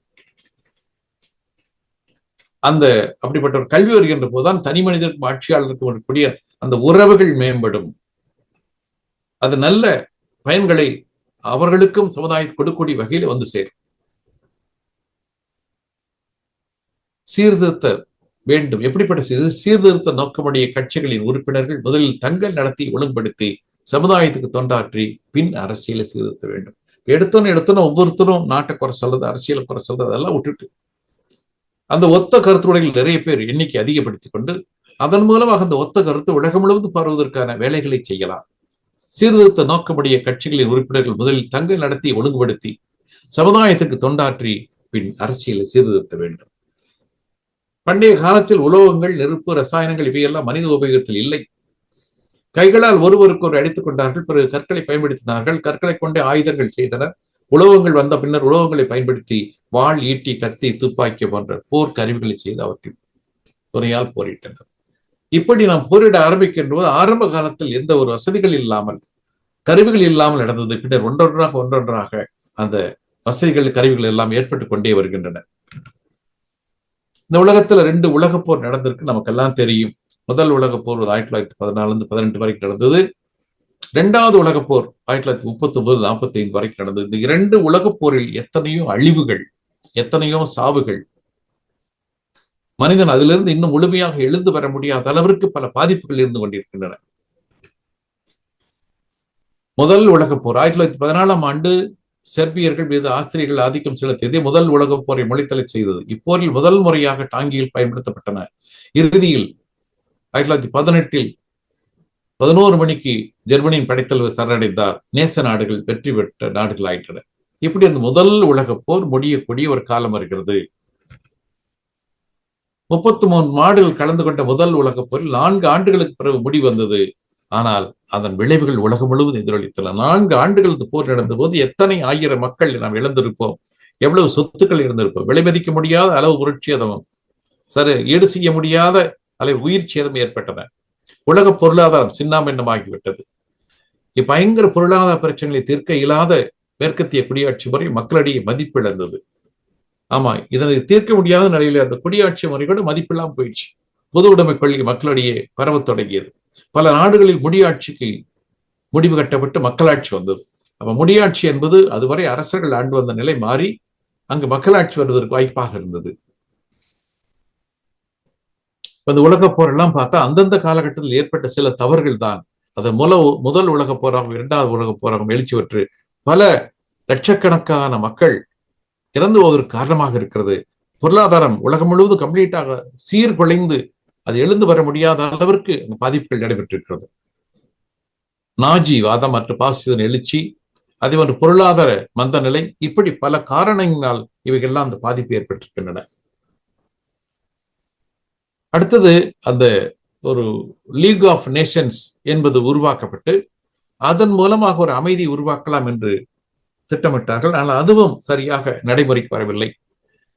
ஹிட்லர் ஐரோப்பாவில் தனது பேராசையை விரிவடுத்ததும், ஜப்பான் மஞ்சூரியாவை ஆக்கிரமித்ததும், இத்தாலி எத்தியோப்பியாவை ஆக்கிரமித்ததும் போருக்கான அடிப்படை. ஏன்னா அடுத்தடுத்து போர் வருவதற்கு எல்லாம் அடிப்படை காரணங்கள் இருக்கின்றன. உடனடி காரணம் 1930 செப்டம்பர் 1 ஜெர்மனி போலந்து மீது படையெடுத்ததை தொடர்ந்து பிரிட்டன் மற்றும் பிரான்ஸ் ஜெர்மனி மீது போர் அறிவித்தன. இப்படி போர் ஒன்றின் மீது ஒன்றாக வந்து கொண்டு துன்பத்தின் மேல் துன்பமாக வந்து கொண்டிருக்கின்றன. 2வது உலகப் போரின் போது ஹிரோஷிமா, நாகசாகி என்ற ஜப்பான் நாட்டு நகரங்களின் மீது அமெரிக்கா அணுகுண்டுகளை போட்டது. பல லட்சக்கணக்கான மக்கள் வாழ்ந்து வந்த அந்த நகரங்கள் சில நிமிடங்களில் அழிந்தே போய்விட்டன. ஒரு பாவம் அறியாத சின்னஞ்சிறு குழந்தைகள் உட்பட அங்கு வாழ்ந்த மக்களின் மிகப்பெரிய சுடுகாடாக மாறிவிட்டது. நினைச்சு பாருங்க, எத்தனை ஆயிரம் மக்கள் அங்கு எவ்வளவு வசதியோடு வாழ்ந்து வந்தார்கள். ஒரு சில நிமிடங்களில் அவர்கள் அத்தனை பேரும் இல்லாமல் போய்விட்டார்கள். அந்த இடமே, அந்த நகரம் என்பது சுடுகாடாக மாறிவிட்டது. எவ்வளவு கொடுமை என்று நினைத்து பாருங்கள். அது இதற்காகவே அணுகுண்டு தயாரித்தோம்? இல்லை, மக்களை காப்பாற்றுவதற்காக, துன்பத்திலிருந்து காப்பாற்றுவதற்காக. துன்பத்தை இப்பொழுது நாம் மக்களை காப்பாற்றி விட்டுவிட்டு மக்களை அழிப்பதற்காக அந்த அணுகுண்டை பயன்படுத்தி இருக்கிறோம். ஹிரோஷிமா, நாகசாகி நகரில் லட்சக்கணக்கான மக்கள் சில வினாடிகளில், நிமிடங்களில் அழிந்து போனார்கள். இது என்ன நியாயம்? கண்களுக்கு புலப்பட முடியாத அளவுக்கு சிறியதாக இருப்பது அணுவை பிளந்தால் ஆற்றல் வெளிப்படும் என்பதற்கான சூத்திரத்தை வழங்கியவர் ஐன்ஸ்டீன். அவரது கோட்பாட்டை அடிப்படையாக கொண்டு செய்யப்பட்டதான் அணுகுண்டு ஜப்பான் மீது வீசப்பட்டது. அதன் காரணமாக ஹிரோஷிமாவும் நாகசாகியும் சுக்கலாக கிழிந்தன என்பதை கேள்விப்பட்டவுடன் அன்று முழுவதும் அவர் கைகளில் முகத்தை பதித்துக் கொண்டு நெஞ்சு முடக்கி விம்மி எழுதார். யார்? அந்த அணுவின் ஆற்றல் இருக்கிறது என்று சொன்ன ஐன்ஸ்டீன் இப்படிப்பட்ட தவறான நிலைக்கு இந்த அணு கொண்டு சென்று விட்டதே, அந்த யுக்திக்கு, அந்த அறிவுக்கு நாம் காரணமாக இருந்து விட்டோமே என்று சொல்லி விம்மி விம்மி அழுதிருக்கிறார். ஆக்கத்துறைக்கு அணுகுண்டு என்ற அவருடைய சூத்திரத்தை வாங்கிய அமெரிக்க அரசாங்கம் அழிவுத்துறைக்கு செயல்படுத்தி கண்டு மனம் நொந்தார். பொதுவாக விஞ்ஞானிகள் தங்களது அறிவை பயன்படுத்தி புது கண்டுபிடிப்புகளை செய்கிறார்கள்.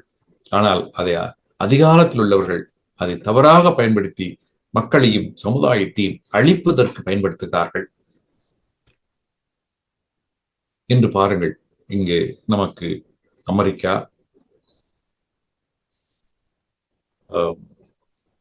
ஈரான் இடையே நடந்து கொண்டிருக்கிற போர், இடையிலே இஸ்ரேல், இப்படி இந்த 3 நாடுகளுக்கு இடையே ஆரம்பித்த போர் இன்று அது உலகம் முழுவதும் பல பதட்டங்களை ஏற்படுத்திக் கொண்டிருக்கிறது. பல அந்த எண்ணெய் வள நாடுகளோடு பல இடர்பாடுகளை ஏற்படுத்திக் கொண்டிருக்கிறது. எண்ணெய் தட்டுப்பாடுகளை ஏற்படுத்திக் கொண்டிருக்கிறது. உலகம் முழுவதும் பொருளாதாரத்தில் பல்வேறு ஒரு மந்தமான நிகழ்ச்சிக்கு சென்று கொண்டிருக்கிறது. இப்படியே சென்று கொண்டிருந்தால் இந்த உலகம் எவ்வளவு துன்பப்பட இருக்கிறது. உலகத்தில் கூடிய எல்லா மனிதர்களும், இப்ப நமக்கு அதுக்கு சம்பந்தம் சொல்ல முடியாது, நாமும் அதனால் பாதிக்கப்பட இருக்கிறோம். அணுகுண்டு காலத்தில் உலகில் போர் தொடங்கிவிட்டால் அறிந்திடுவீர் யார் அழிவார் யார் மீழ்வார். இன்னைக்கு உலகத்தை 2000 3000 முறை அழிக்கக்கூடிய அளவுக்கு அணுகுண்டுகள் இருக்கின்றன. அணுகுண்டு போர் என்பது ஆரம்பித்து விட்டால் சில நிமிடங்களில் உலகம் முழுவதும் அழிந்துவிடும். உலகத்தில் எந்த ஜீவனும் இருக்க முடியாது. நமக்கு அதுக்கு சம்பந்தம் நினைக்க முடியாது. ஒரு இடத்துல போட்டா அடுத்த இடத்துல வரும், டக்கு டக்கு மாறி மாறி மாறி மாறி உலகம் முழுவதும் வந்து விடும். உலகம் முழுவதும் அழிந்து விடும். அணுகுண்டு ஆற்றலை தெரிந்திருந்தும் ஆட்சியாளர் அதை வைத்து விளையாடி அச்சுறுத்தி விடுகிறார். அது எவ்வளவு பயம் என்பது தெரிந்திருந்தும் கூட நாம் இன்னும் அதனை பற்றி முக்கிய கவலை கொள்ளாமல் மனம் போன போக்கில் பேசிக் கொண்டிருக்கிறார்கள். அணுகுண்டு அச்சத்தால் பிற நாட்டை அழிப்பதற்கு அனைவரும் அணுகுண்டு பிற நாட்டை அழிக்க பார்ப்பார். அணுகுண்டு செய்து அழிப்போர் அழிந்தவர் மனிதத்தானே.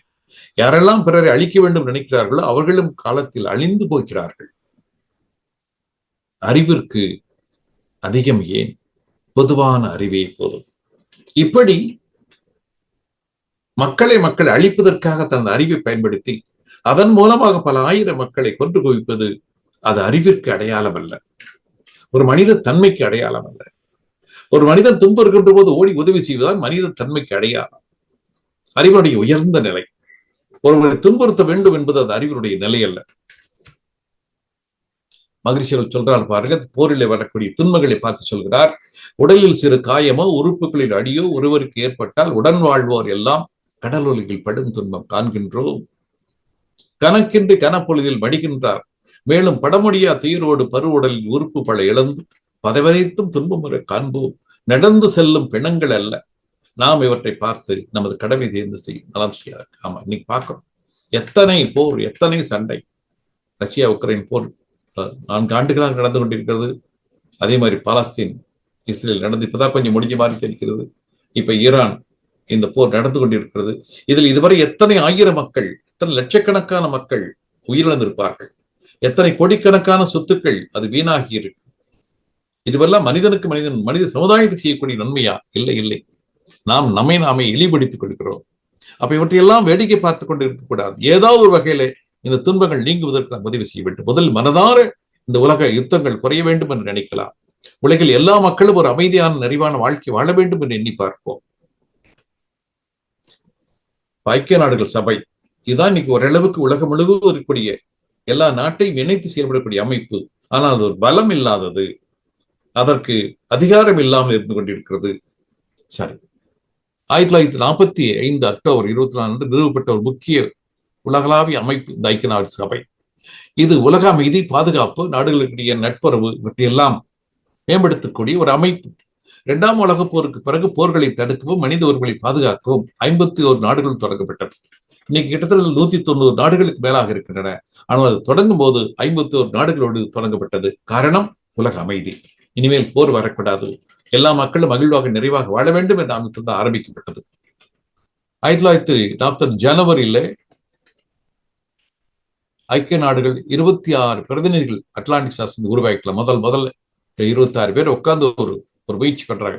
43 டிசம்பர் மாதத்தில் டெஹ்ரானில் மாநாட்டில் அமெரிக்க குடியரசுத் தலைவர் Roosevelt, British Winston Churchill, Soviet சர்வாதிகாரி ஸ்டாலின் முதலியோர் கலந்து கொண்டு அந்த உலக ஜனநாயக நாடுகள் கூட்டுறவுக்கு ஒரு அழைப்பு விடுக்கிறார்கள். 45 ஏப்ரலில் அமெரிக்காவில் உள்ள சான் பிரான்சிஸ்கோ நகரில் 58 நாடுகளில் பிரதிநிதிகள் கூடினர். அதன்படி ஐக்கிய நாடுகள் நிறுவனம் உருவாக்கப்பட்டது. 45 ஜூன் 26 ஐநா சபையின் சட்டத்திட்டங்கள் ஏற்றுக்கொள்ளப்பட்டன. பின்னர் 45 அக்டோபர் 24 அது செயல்பட தொடங்கியது. இப்படி ஒவ்வொரு முயற்சியின் காரணமாக அது கடைசியில் ஒரு ஐக்கிய நாடுகள் சபை என்ற ஒரு பெயரோடு அது 1945 அக்டோபர் 24 முதல் செயல்பட்டுக் கொண்டிருக்கிறது. அந்த ஐக்கிய நாடு சபையினுடைய சாசனம் யுஎன் சார்ட்டர் என்பது உலக அமைதி, பாதுகாப்பு மற்றும் பன்னாட்டு ஒத்துழைப்பு. இது ஜூன் 26 1945 சான் பிரான்சிஸ்கோ கையெழுத்திடப்பட்டு அக்டோபர் 24 1945 முதல் நடைமுறைக்கு வந்தது.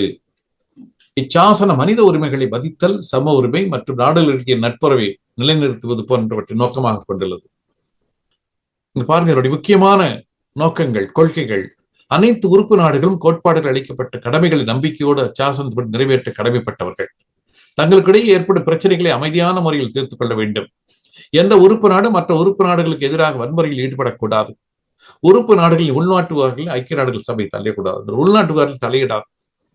இதுல என்னென்ன இருப்பார்? பொது பேரவை, ஜெனரல் கவுன்சில் சொல்வார்கள். பாதுகாப்பு அவை, செக்யூரிட்டி கவுன்சில் சொல்வார்கள். பொருளாதார சமூக அவை, எக்கனாமிக் அண்ட் சோசியல் கவுன்சில், அறங்காவலர் அவை, ட்ரஸ்டீஸ், ஐநா சபை செயலகம், the secretariat of the United Nations organisation, பன்னாட்டு நீதிமன்றம், இன்டர்நேஷனல் கோர்ட் என்று இப்படி பல அமைப்புகள் உருவாகி இருக்கின்றன. ஐக்கிய நாடுகள் சபை தற்போது 15 உறுப்பினர்கள் கொண்டுள்ளது. 5 நிரந்தர உறுப்பினர்கள், 10 நிரந்தரமற்றவர்கள். உக்ரைன் மற்றும் காசா போர்கள் முக்கிய நாடுகளின் வீட்டோ அதிகார பயன்பாட்டால் சபை பல முக்கிய பிரச்சனை முடிவெடுக்க முடியாமல் முடங்கியுள்ளது. அமைதி மற்றும் பாதுகாப்பு எண்ணுவதில் சபை பலவீனமாக இருக்கிறது. இப்ப அந்த ஒரு 5 வல்லரசு நாடுகள் வீட்டோ பவர் பயன்படுத்துறதுனால எந்த ஒரு நல்ல முடிவும் எடுக்க முடிவதில்லை.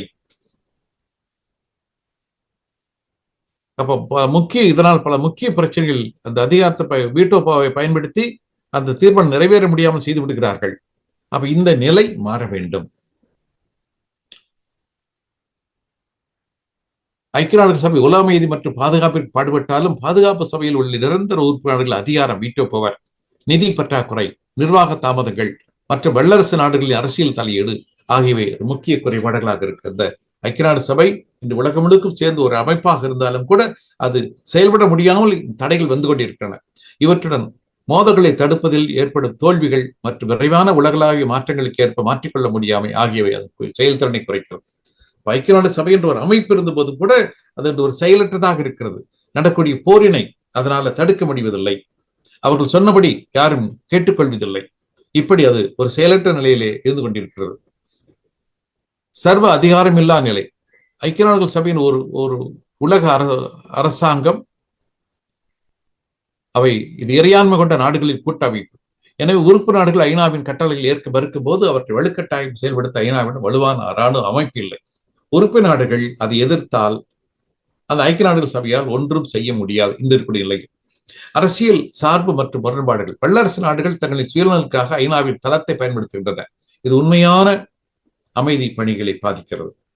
ஆமா, வல்லரசு நாடுகள் தங்கள் சுயநலத்துக்காக ஐநா சபையின் தளத்தை பயன்படுத்துகின்றன. அடுத்தது கட்டமைப்பு சீர்திருத்தம். 1945 உருவாக்கப்பட்ட தற்போதைய கட்டமைப்பு இன்றைய நவீன உலகளாவிய சவால்களுக்கு பொருந்தவில்லை. அப்ப அன்னைக்கு உருவாக்கும் போது சில சட்டத்திட்டங்களை உருவாக்கி இருக்கிறார்கள். இன்று இவ்வளவு நாள் கழித்த பிறகு இன்றைய மக்களின் தேவை, வாழ்க்கை முறை, இன்றைய அரசியல், பொருளாதாரம் இவற்றுக்கு தகுந்த மாதிரி அந்த ஏற்கனவே எழுதப்பட்ட சட்டங்கள் மாற்றப்பட வேண்டும். ஐக்கிய நாடுகள் சபை ஒரு முழுமையான உலக ஆட்சி மன்றமாக ஏற்க முடியாமைக்கு அதன் அதிகார வரம்பு மற்றும் செயல்பாடுகள் உள்ள பற்றாக்குறை முக்கிய காரணம். நாடுகளின் இறையாண்மைக்கு சரி, அதை பார்த்துட்டோம். ஐக்கிய நாடுகள் சபை என்று ஒன்று உண்டு. நமக்கு அதிலுள்ள சில குறைகள் தம்மை போக்கி அதனை ஐக்கியமாய் உலகனைத்து மக்களுமே பொதுவாய் ஆளும் வகையில் திருத்தி அமைத்து விட்டால் போதும். ஐக்கியமாய் அதன் கீழே உலகம் ஒன்றுபட்டு ஆட்சி செய்து உலக குறை போக்கி வாழ்வோம். ஐக்கிய நாட்டு சபையின் நோக்கம் என்ன? உலகில் அமைதி காண வேண்டும் என்பது நோக்கம். உலகில் அமைதி இருக்க வேண்டும் என்பதுதான் இந்த ஐக்கிய நாடு சபையின் நோக்கம். ஓருலக ஆட்சியை நிறுவிவிட்டால் யுத்தமே நிரந்தரமாய் நின்று போகும். ஒரு உலகம் முழுவதும் சேர்ந்து ஒரு ஆட்சி என்று வைத்து விட்டால், தனித்தனியாக இராணுவம் கிடையாது என்று வந்து விட்டால் அங்கு அந்த சண்டை சச்சரவு என்பது வராது. நற்றவத்தால் ஒழுக்கம், அருள், அன்பு ஓங்கும். பார் முழுதும் அறியாமை, ஏழ்மை போக்க பல அறிஞர் செல்வந்தர் இணைந்த வாழ்க்கை சீர்திருத்த சங்கத்தால் மக்களுக்கு எங்கும் திட்டமிட்டு தொண்டாற்று உலகம் செய்யும். நாம் இப்படிப்பட்ட ஒரு அமைப்பு வர வேண்டும். அங்கே ஒழுக்கம், அருள், அன்பு என்பது வாங்க வேண்டும். அறியாமை இருக்கக்கூடாது, ஏழ்மை இருக்கக்கூடாது. இப்படிப்பட்ட நிலைகள் எல்லாம் அந்த புது அமைப்பில் இருக்க வேண்டும். அமைதியான வாழவே முழுமையான இன்பம் பற்பல காரணங்களால் உலகில் அமைதி குலைந்துள்ளது.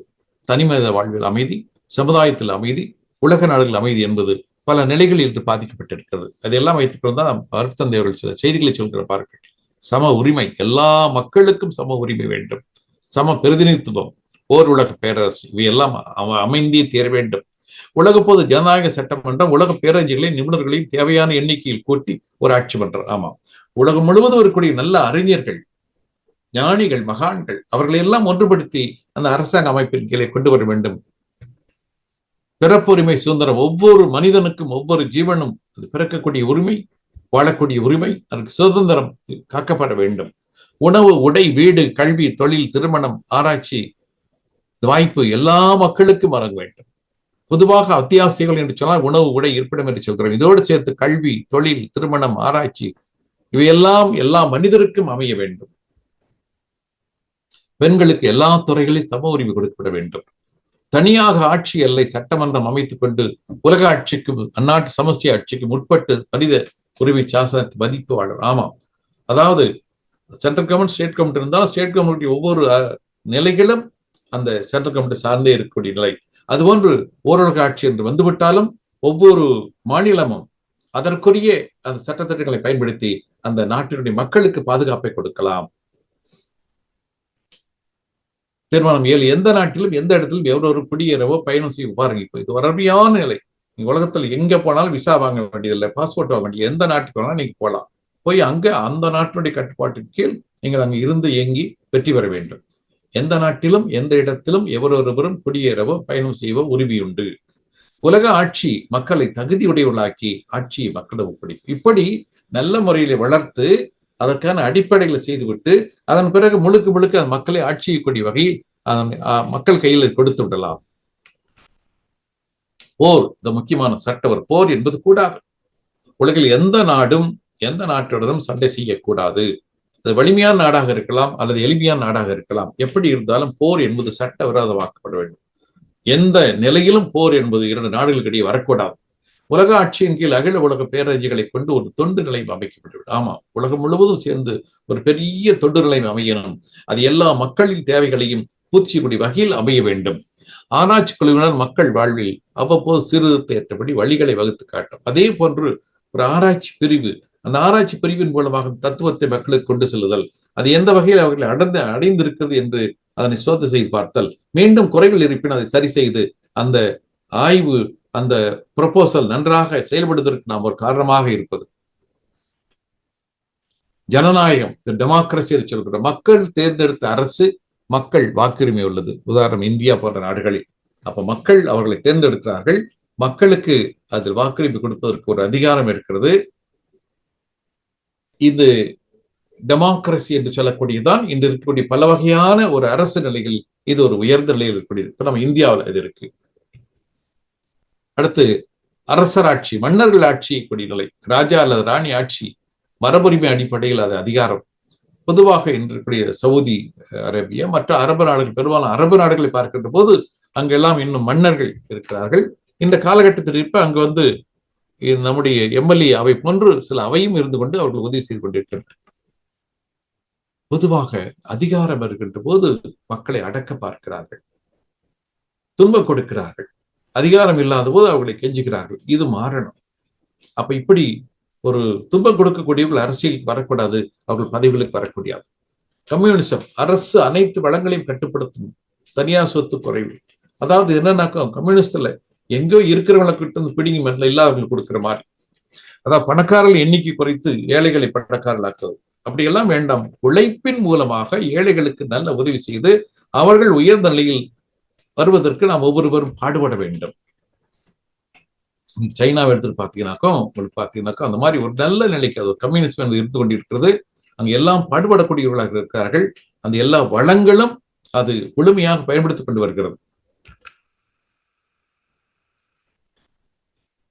குடியரசு, மக்கள் தேர்ந்தெடுத்த தலைவர்கள், ஜனாதிபதி, பிரதமர், நம்முடைய இதெல்லாம் குடியரசு என்று சொல்கிறோம். பெடரல் கவர்மெண்ட், மத்திய பிளஸ் மாநில அரசுகள், மத்திய அரசு இருக்கணும், மாநில இருக்கணும். அது நம்ம நாடு சொல்லலாம், யுனைடெட் ஸ்டேட்ஸ் சொல்லலாம். அதே மாதிரி இப்படி இராணுவத்திற்கு ஆகக்கூடிய செலவுகளை பாருங்க. அதாவது 1 மில்லியன் என்று சொன்னால் 10 லட்சம். அப்படி இது ஒரு 1000, அதாவது ஒரு பில்லியன் என்று சொல்கின்ற போது அது 100 கோடி என்று சொல்லலாம். 1 பில்லியன் என்பது 100 கோடி.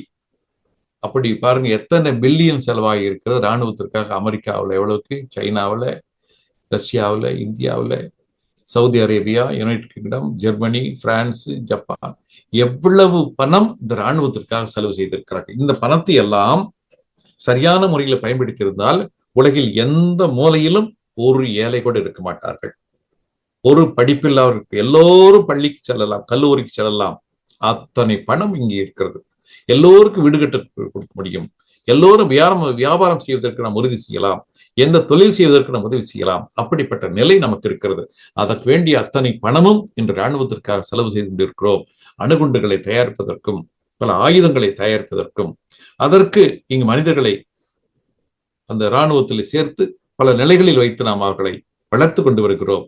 இவ்வளவு செலவு செய்து எத்தனை துன்பங்களை அனுபவித்துக் கொண்டிருக்கிறோம் பாருங்கள். ஆக இவ்வளவு செலவு வேண்டுமா? எத்தனை ஏழைகள் இருக்கிறார்கள். பள்ளிக்கு செல்ல முடியாமல் எத்தனை பேர் இருக்கிறார்கள்.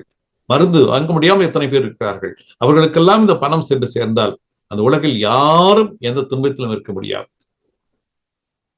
மொத்த இராணுவ செலவு சொல்றாங்க 2.2 ட்ரில்லியன். நினைச்சு பாருங்க. மில்லியனுக்கு மேல பில்லியன், பில்லியனுக்கு மேல ட்ரில்லியன். உலகம் முழுக்க பார்க்கும்போது ஒரு கரெக்டான நம்பர் சொல்ல முடியாது, கொஞ்சம் கூடுதல் குறைவுகளாக இருக்கலாம். அது மாதிரி எத்தனை பேர் இந்த இராணுவத்தில் வேலை செய்கிறார்கள்? ஒரு 25 லட்சம் வரைக்கும் இராணுவத்தில் வேலை செய்ய இருப்பார்கள். சரி, உலகில் 200க்கு மேற்பட்ட நாடுகள், பல்வேறு கலாச்சாரங்கள், மதங்கள், ஆட்சி முறைகள் இருக்கின்றன. போர், எல்லை பிரச்சனைகள், சமத்துவமின்மை, வறுமை, சுற்றுச்சூழல் எல்லாம் பாதிக்கப்படுகிறது. மனித குலம் ஒரே குடும்பம் என்ற எண்ணம் வளர வேண்டும். போர் இல்லாத உலகம் மனித முன்னேற்றத்தின் அடித்தளம் அமைய வேண்டும். போர் இல்லாத உலகம் மனித முன்னேற்றத்தின் அதேதான். மக்கள் அந்த அரசியல் குடியாட்சியில் நேரடியாக பங்கு பெற்றுக் கொண்ட ஆட்சி நிலை. அனைத்து நாடுகளும் பொதுவான ஜனநாயக அடிப்படைகளை ஏற்க வேண்டும். உலக அமைதிக்கான முக்கிய அமைப்பு இன்று ஐநா சபையாக இருக்கு. ஆனால் அது அதிகார வரம்புகளாலும், வீட்டோ பவர் என்பதாலும், சரியான செயல்திறன் இல்லாதாலும் அது செயல்பட முடியாமல் இருந்து கொண்டிருக்கிறது. அது ஒரு வலுவான அமைப்பாக மாற வேண்டும். ஐநா சபை ஒரு வலுவான அமைப்பாக மாற வேண்டும். ஒரே உலகம், ஒரே மனிதம் என்ற நிலைக்கு உயர வேண்டும். அனைத்து நாடுகளுக்கு பொதுவான சட்ட அமைப்பு இருக்க வேண்டும். உலக ஆட்சி பிளஸ் உள்ளூர் 2 நிலை ஆட்சி. உலக ஆட்சி வேணும், அந்த உள்ளூர் பிராந்தியத்தில் அந்த ஆட்சியும் இருக்கணும். நாடுகளின் எல்லைகளை பாதுகாப்பது உலக ஆட்சியின் பொறுப்பு. எல்லை பாதுகாப்பு என்பது அந்த உலக ஆட்சியுடைய பொறுப்பு. ஒரு உலக பாதுகாப்புடைய ஒரு படை என்பது அந்த ஆட்சியின் கீழ் தான் இருக்க வேண்டும். பொருளாதார சமநிலை, பணக்கார ஏழை நாடுகளுக்கு இடையிலான வித்தியாசம் குறைக்க, பெரிய செல்வந்தர்களுக்கும் ஏழைகளுக்கும் இடையில பெரிய வித்தியாசம் பொருளாதார இருக்கக்கூடாது. அடிப்படைகள் கோர் பிரின்சிபல், வேறுபாடு இருக்கட்டும், பகை இருக்கக்கூடாது. மதம் வேறு பிரச்சனை இல்லை, மொழி வேறு பிரச்சனை இல்லை, கலாச்சாரம் இப்படி இதனால் வேறுபாடுகள் என்பது தேவையில்லை. மனிதன் அடையாளம் முதல் இன்று நான் இந்தியன், நான் முஸ்லீம், கிறிஸ்தவன், இதை மாற்ற வேண்டும். நான் ஒரு மனிதன் என்று சொல்லக்கூடிய அளவிற்கு ஒரு பக்கமான நிலைக்கு வர வேண்டும். யுனைடெட் நேஷன்ஸ் மாற்றப்பட வேண்டிய விதம் இப்போது ஆலோசனை மட்டுமே, கட்டாய அதிகாரம் இல்லை. பல நிலைகள் நாம் ஆலோசனை யாரும் எடுத்துக்கொள்ள மாட்டார்கள், யாரும் பேச மாட்டார்கள், நடைமுறைக்கு வராது. உலக சட்டம் உருவாக்கும் அதிகாரம், உலக நீதிமன்றம், உலக பாதுகாப்படை, இவற்றிலெல்லாம் இன்று ஏனோ சானோ என்று யூஎன்கீழ் இருந்து கொண்டிருக்கிறது. அவையெல்லாம் மாற வேண்டும். இருநிலை ஆட்சி, 2 லெவல் கவர்மெண்ட். உலக ஆட்சி, போர், ஆயுதம், எல்லை பாதுகாப்பு, மனித உரிமை, சுற்றுச்சூழல். 2வது தேசிய ஆட்சி, கலாச்சார, மொழி, உள்ளூர் நிர்வாகம், இவற்றை பாதுகாத்துக் கொள்ள முடியாது. 2 வகையான ஆட்சிகள். இதனால் ஒற்றுமை, தனித்துவம் இரண்டுமே பாதுகாக்கப்படும். உலக அரசியல் அமைப்பு, குளோபல் கான்ஸ்டிடியூஷன், அதில் என்ன சொல்லப்பட வேண்டும்? அடிப்படை உரிமைகள், வாழ்வுரிமை, சுதந்திரம், சமத்துவம், மத சுதந்திரம், மரியாதை, இப்படி இந்த அடிப்படை தன்மைகள் நிரம்பி இருக்க வேண்டும். போரை முற்றிலும் நிறுத்துவது எப்படி? நாடுகளிலிருந்து போர் அதிகாரம் எடுத்துக்கொள்ள வேண்டும்.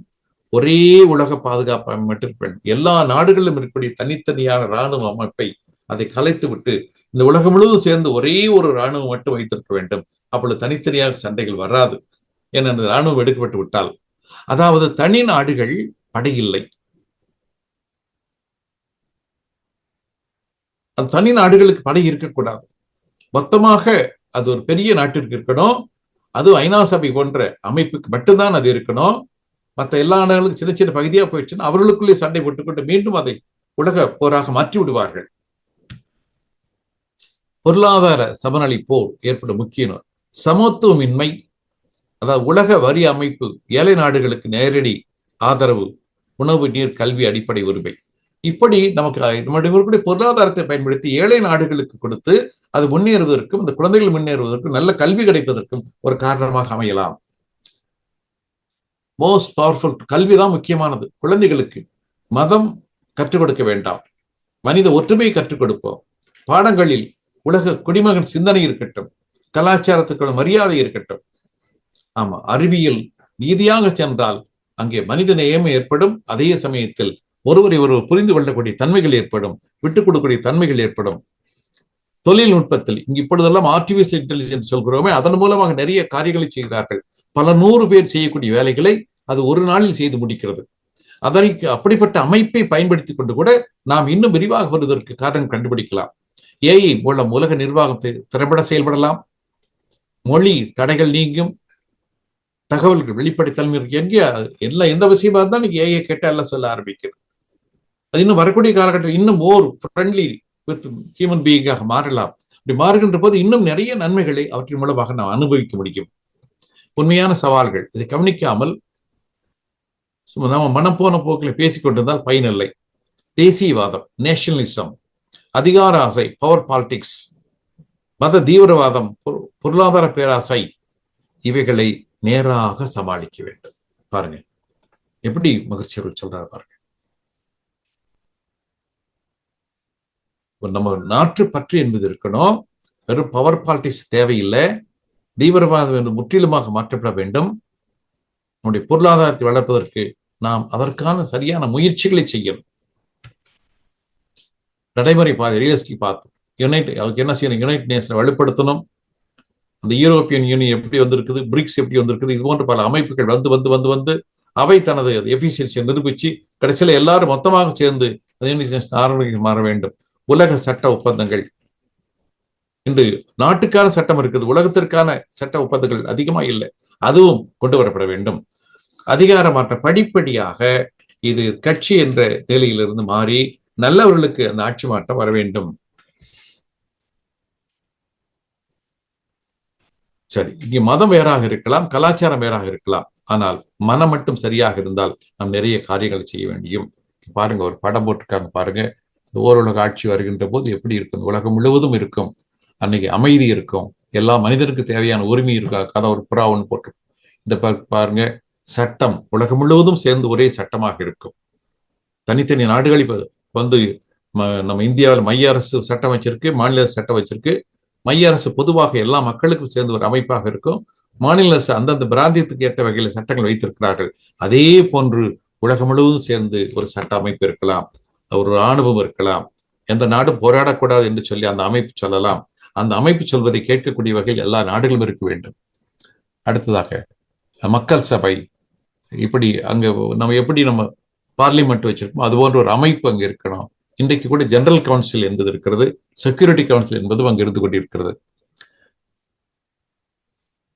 அதுல எப்படி இருக்கணும்? பொது நிர்வாக குழு இருக்கணும், உலக நீதிமன்றம் இருக்கணும், உலக பாதுகாப்படை இருக்கணும். இப்படி எல்லாம் அந்த நிர்வாகத்தை இருக்க வேண்டும் சொல்கிறார்கள்.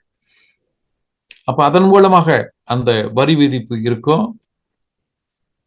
அது மாதிரி அடிப்படை தேவைகளை பூசியக்கூடிய அமைப்பு அங்கு இருந்து கொண்டிருக்கும். அதே சமயத்தில் அந்த பசுமை பாராட்டு தன்மையும் இருக்கும். அடுத்தது கல்வி, உலகம் முழுவதும் எல்லா மக்களுக்கும் ஏற்ற வகையில் அந்தந்த கலாச்சாரத்துக்கு ஏற்ற நிலையிலே கல்விகள் கொடுக்கப்பட வேண்டும். மனித ஒற்றுமை கல்வி, மத ஒற்றுமை கல்வி, இப்படி அந்த பல மதங்களை பல படிப்புகளை இணைக்கக்கூடிய கல்வியாக அது மாறி இருக்க வேண்டும். சரி, இப்ப இன்னும் நிறைய செய்திகள் இருக்கின்றன. நம்ம இந்த அளவுல நாம் இந்த செய்திகளை நிறைவு செய்யலாம். ஆக கண்டிப்பாக ஓருலக ஆட்சி என்பது ஏற்பட வேண்டும். இன்று இருக்கக்கூடிய அத்தனை நாடுகளும் ஒன்று சேர்ந்து தனது சுதந்திரத்தை விட்டுக் கொடுக்காமல் அதே சமயத்தில் ஓருலக ஆட்சி என்று ஏற்பட்டு அதன் மூலமாக நல்ல ஒரு இராணுவம் கொடுக்கப்பட்டு எல்லா நாடுகளும் தனித்தனி இராணுவங்களை அங்கு ஒப்படைத்து விட வேண்டும். தனித்தனி இராணுவங்கள் வேண்டியதில்லை. அங்கு இருக்கக்கூடிய இளைஞர்கள், அந்த இராணுவத்திற்குரிய இளைஞர்கள் எல்லாம் சமுதாய நன்மைக்காக பயன்படுத்தலாம். அந்த பணம் முழுவதும் ஏழை எளியவர்களுக்கும் கல்விக்கும் மருத்துவத்துக்கும் பயன்படுத்தலாம். அப்ப எல்லா நாடுகளிலும் இருக்கக்கூடிய எல்லா மக்களும் ஒரு சுகமான வாழ்க்கையை வாழ்வார்கள். அப்படிப்பட்ட ஓருலக ஆட்சி வர வேண்டும். அதற்கு நிறைய அறிஞர்கள் சிந்தித்துக் கொண்டிருக்கிறார்கள். அருட்தந்தை வேதாத்திரி மகரிஷி அவர்கள் ஒரு 50 ஆண்டுக்கு முன்னரே சிந்தனை செய்து அதை பல புத்தகங்கள் வடிவிலே, கவி வடிவிலே கொடுத்து சென்றிருக்கிறார்கள். ஆகவே நல்லவர்கள், ஞானிகள், மகான்கள், சித்தர்கள், தத்துவ ஞானிகள் நினைத்த எண்ணங்கள் வீண் போகாது. அது நிறைவேறியே தீர வேண்டும். நாம ஒவ்வொருவரும் அதை நினைப்போம். அப்படிப்பட்ட காலம் வருகின்ற போது பாருங்கள், இன்று நமக்கு இந்த ரஷ்யா உக்ரைன் அது போர் நடந்து கொண்டிருக்கிறது, நிறுத்த முடியவில்லை. கண்டிப்பாக அந்த அமைப்பு இருந்தால் அது ஒரு நாளில் நிறுத்தி விடலாம். அதே போன்று இப்ப சமீப காலகட்டத்தில் அமெரிக்காவுக்கும் இங்கு ஈரான் போர் வந்து கொண்டிருக்கிறது, இஸ்ரேல் அது நடந்து கொண்டிருக்கிறது. பல ஆயிரம் மக்கள் இறந்து கொண்டிருக்கிறார்கள், துன்பப்பட்டுக் கொண்டிருக்கிறார்கள், எண்ணெய் விலை எல்லாம் கூடிக்கொண்டிருக்கிறது.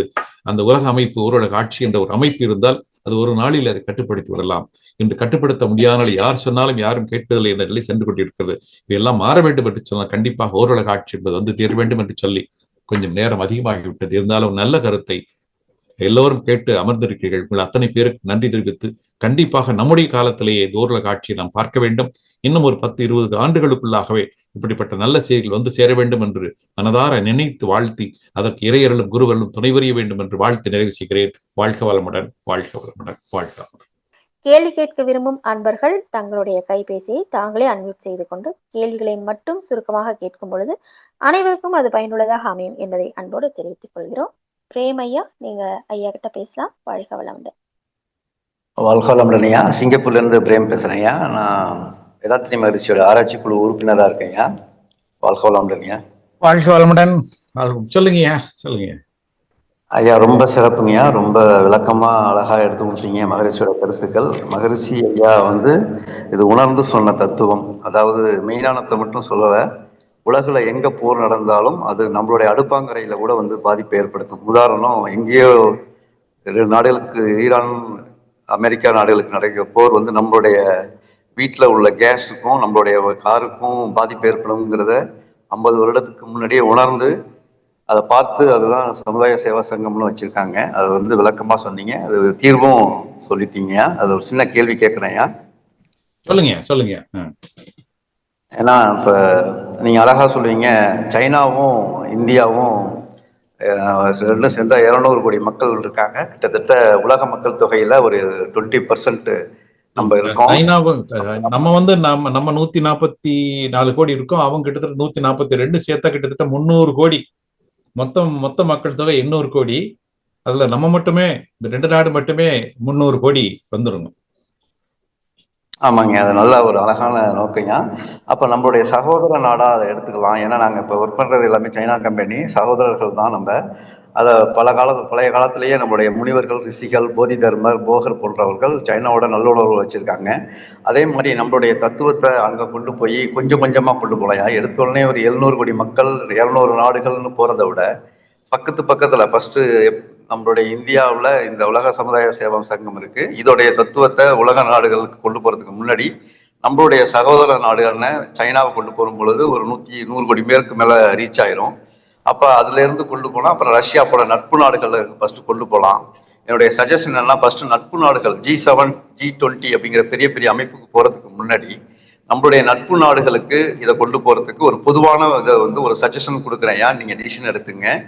ஒரு ஆராய்ச்சி குழு உறுப்பினர்ங்கிற முறையில நம்மளுக்கு 2 பேருக்குமே பொதுவான பிரச்சனைகள் ஒரு உதாரணத்துக்கு எடுத்துக்கோமே. ஒரு எடுத்தோடனே நம்முடைய உலக சமுதாய சங்கத்தை அவங்கள்ட்ட கொண்டு போறதுக்கு முன்னாடி அவங்களுக்கு நமக்கும் ஒரு காமன் பிரச்சனை என்ன இருக்கு அப்படின்னா, கொரோனா வைரஸ். அது சைனா தான் அப்படின்னு சொல்லிட்டு இருக்காங்க.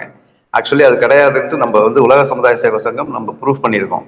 அப்ப அது சகோதரத்துவமா, நீங்க அதுக்கு காரணம் கிடையாது, இதற்கு இயற்கை தான் அப்படிங்கிறத நம்ம ஒரு சகோதரத்துவமா அவங்கள்ட்ட கொண்டு போகும் பொழுது, அப்ப நீங்க யாருன்னு கேட்கும் பொழுது, ஒரு அரசாங்கம் இது மாதிரி நாங்க ஒரு நம்மளுடைய அமைப்பை பத்தி சொல்லி அதுக்கப்புறம் நம்மளுடைய நோக்கத்தை சொல்லும் பொழுது, ஒரு அரசாங்க முறையில, ராஜதந்திர முறையில அதை கொண்டு போகலாம். இது பெரிய நோக்கம். ஏன் ஒரு சஜஷன் தான் கொடுக்குறேன்.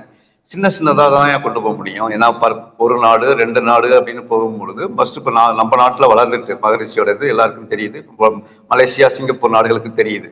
அப்ப உலகத்துல பொதுவான பிரச்சனையை, காமன் பிரச்சனையை கொண்டு போய் அதுல நாங்களும் உங்களோட நிக்கிறோம், உங்க பக்கம் நாங்க நிக்கிறோம், எங்களுடைய நோக்கம் இது இருக்கு, எங்களுடைய உலக சமுதாய சேவா சங்கத்துல இந்த திட்டங்கள்லாம் இருக்கு அப்படிங்கறத மகரிஷி 50 வருஷத்துக்கு முன்னாடி அனைத்தையுமே கொடுத்துட்டு போயிட்டாங்க. நம்ம எதுவும் புதுசா உருவாக்கணும்னு தேவையில்லை. இந்த எஸ்ஓபிய அவங்களுக்கு இந்த மாதிரி நாங்க உங்களுக்கு சப்போர்ட்டா இருக்கோம், உங்களுடைய பேரிடர்களுக்கு நாங்களும் உதவியா இருக்கோம். ஏற்கனவே போகர், போதித்தன்மர்லாம் வந்திருக்கோம். அதே மாதிரி இப்போ வேதாத்ரி மகரிஷி 3வது ஜெனரேஷன்ஸ் நாங்கள் வர்றோம் அப்படிங்கிறது ஒரு எஸ்ஓபியா நீங்கள் ஒரு ஆராய்ச்சி குழு தலைவருங்கிற முறையில் உங்களுக்கும் அந்த அந்த இது இருக்குங்கய்யா. அது ஒரு ரெஸ்பான்சிபிலிட்டியாக நான் உங்களுக்கு சொல்கிறேன். ஒரு சஜஷன் தான், இட்ஸ் நாட் டிசிஷன். இது ஒரு சகோதரத்தை கொண்டு போகும்பொழுது ஒரு 30% நீங்கள் சொன்னது மாதிரி அது ஒரு காமன் அஜெண்டாவில் போனால் தான் நம்மளை கேட்பாங்க. ஏன்னா மகரிஷியோடைய உடற்பயிற்சி தான் என்னை இவ்வளோ தூரம் தூண்டிவிட்டது.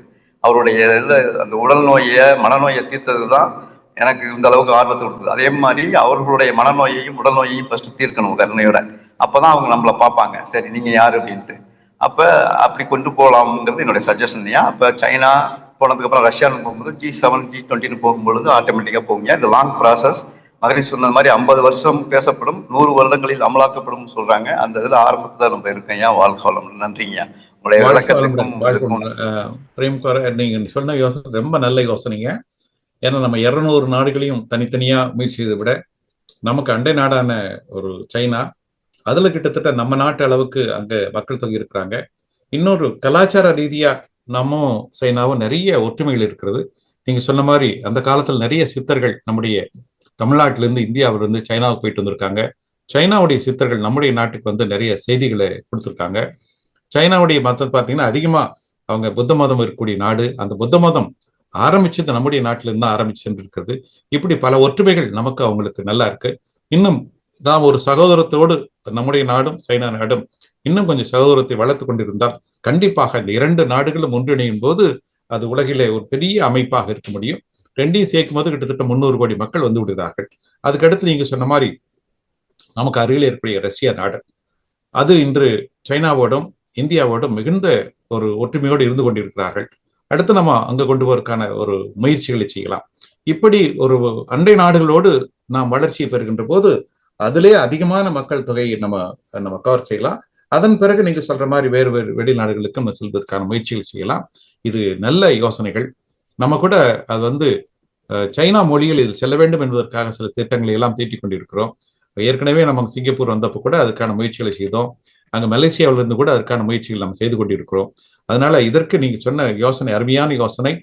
இந்த யோசனைக்கு ஒரு ஆதரவு தெரியக்கூடிய அன்பர்கள் எல்லாம் கூட ஒன்று சேர்ந்தால் இன்னும் நம்ம குறிப்பாக சைனாவிலும் ரஷ்யாவிலும் நம்முடைய அமைப்புகள் அதிகமாக வருவதற்கு உதவி செய்யலாம். இதுவரை சைனாவில் நம்முடைய அமைப்பு ஒன்றும் இல்லை, ரஷ்யாவில் நம்முடைய அமைப்பு ஒன்றும் இல்லை. நம்முடைய யுஎஸ்ஏல இருக்கிறோம், யூகேல இருக்கிறோம், ஜப்பான்ல இருக்கிறோம், கொரியாவில் இருக்கிறோம், சுவிட்சர்லாந்துல இருக்கிறோம், ஆஸ்திரேலியாவில் இருக்குது, சிங்கப்பூருக்கு மலேசியா இருக்கான. சைனாவிலையும் ரஷ்யாவிலையும் இதுவரை நமக்கு ஒரு மையம் கூட கிடையாது. நீங்கள் சொன்ன யோசனை அருமையான யோசனை. அதற்கான முயற்சிகளில் நம்ம ஈடுபடலாம்.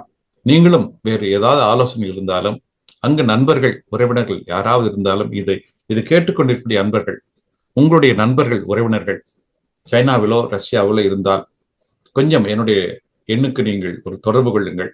அங்கு எப்படி இந்த மையங்கள் ஆரம்பிப்பது என்று முயற்சி செய்வோம்.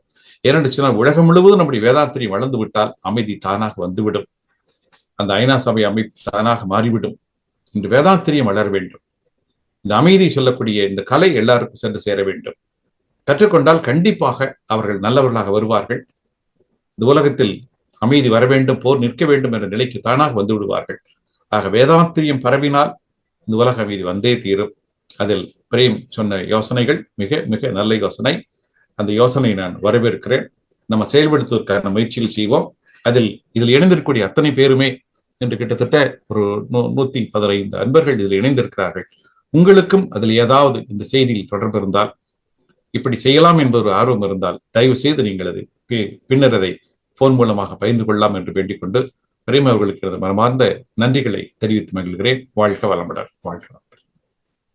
வாழ்க வளமுடன். நன்றிங்க பிரேம் ஐயா. வாழ்க வளமுடன். மிக்க நன்றி ஐயா. அவர்கள் நீங்க சொல்லப்பட்ட கருத்து மிக சிறப்பான ஒரு கருத்துன்னு சொல்லி அதை ஏற்றுக்கொண்டு அதற்கு இன்னும் வாய்ப்பு கொடுக்குறாங்க. ஏன்னா ஐயா அவர்கள் உலகம் முழுக்கமே சென்று இதனை எப்படி எடுத்துட்டு போகணுங்கிற ஒரு முக்கியமான ஒரு தலைமை பொறுப்புல இருந்துட்டு இருக்காங்க. எனவே ஐயா அவர்களுடைய நம்பர் சேட் பாக்ஸ்ல கொடுத்துருக்கு. நீங்க அதை பதிவு செஞ்சுட்டு வாய்ஸ் மெசேஜ்ல போடுங்க. ஐயா உங்களோட கலந்தாய்வு செய்வாங்க. மிக்க நன்றி. வாழ்க வளமுடன். காந்திமதி லக்ஷ்மணன் ஐயா, நீங்க கேள்வி நீங்க வாய்ஸ்ல போட்டுருங்க. 12:40 ஆயிடுச்சு. ப்ரோக்ராம் க்ளோஸ் பண்ற டைம். ஸோ இதோட நம்ம கேள்வி பதில் நிகழ்ச்சியை நிறைவு செய்து கொள்கிறோம். வாழ்க வளமுடன். நன்றிங்க ஐயா. பிரேமையா வாழ்க வளமுடன். வாழ்க வளமுடன். வாழ்க வளமுடன். மிக்க நன்றிங்க ஐயா. வாழ்க வளமுடன் ஐயா. சந்தோஷம். நேரம் அதிகமாக இல்லாதனால் கேள்வி குறைக்கப்படுகிறது. தயவுசெய்து நீங்கள் உங்களுடைய கேள்விகள் எதா இருந்தாலும் அவங்க சாட் பாக்ஸ்ல போட்டுருங்க, அல்லது என்னுடைய நம்பர் அவங்க சாட் பாக்ஸ்ல இருக்க எடுத்துக்கிட்டு நீங்க நேரடியாக கேட்கலாம். நம்முடைய எல்லோருடைய நோக்கம் எப்படியாவது உலக அமைதி சேர வேண்டும். அது இன்னைக்கு பார்த்துட்டு இருக்கோம். இன்னைக்கு நம்ம எவ்வளவு பாதிக்கப்பட்டு கொண்டிருக்கிறோம், இந்த ஈரான் போறனால எவ்வளவு பாதிக்கப்பட்டு கொண்டிருக்கிறோம். அது ஏதோ அங்க நடக்குன்னு நினைக்க வேண்டாம். நம்ம வீட்டுல கேஸ் இல்லாம போயிடும், நம்ம வீட்டுல நாளைக்கு கரண்ட் இல்லாம போயிடும், நமக்கு தானியங்கள் வராது, ஒவ்வொரு பிரிவும் விலையை ஜாஸ்தி ஆகிடும். ஏன்னா எப்ப ஃபியூல் இல்லையோ லாரி அது இது வாடகை அதிகமாகும் போது எல்லாமே கூடி போய்விடும். நாளைக்கு அன்றாட வாழ்க்கை நாமே கஷ்டப்படக்கூடிய நிலை வந்துவிடும். கண்டிப்பாக மகரிஷ் சொன்ன இந்த அமைதி உலகம் முழுவதும் வந்தே தீர வேண்டும். நம்ம ஒவ்வொருத்தரும் தியானம் பண்ணும்போது அந்த உலகில் உள்ள பொறுப்புடைய தலைவர் என்று சொல்லுகின்ற போது மனதார வாழ்த்துவோம். உலக அமைதி விரைவில் சேர வேண்டும் என்று வேண்டிக் கொண்டு ஒரு நல்ல வாய்ப்பு கொடுத்த நம்முடைய WCIT துறைக்கும் இதை ஒருங்கிணைப்பு செய்து கொண்டிருக்கிற அன்பு சகோதரி அவர்களுக்கும் கேட்டுக்கொண்டிருக்கிற அனைவருக்கும் எனது நன்றிகளை தெரிவித்து மகிழ்கிறேன். உலக அமைதி வந்தே தீரட்டும், அதற்கு அடுத்த வேதாத்திரி அருள் இருக்கட்டும் என்று வேண்டிக் கொண்டு நிறைவு செய்கிறேன். வாழ்க வளமுடன். வாழ்க வளமுடன். வாழ்க நம் கடமை அறவாழ்வின் நாட்டத்தே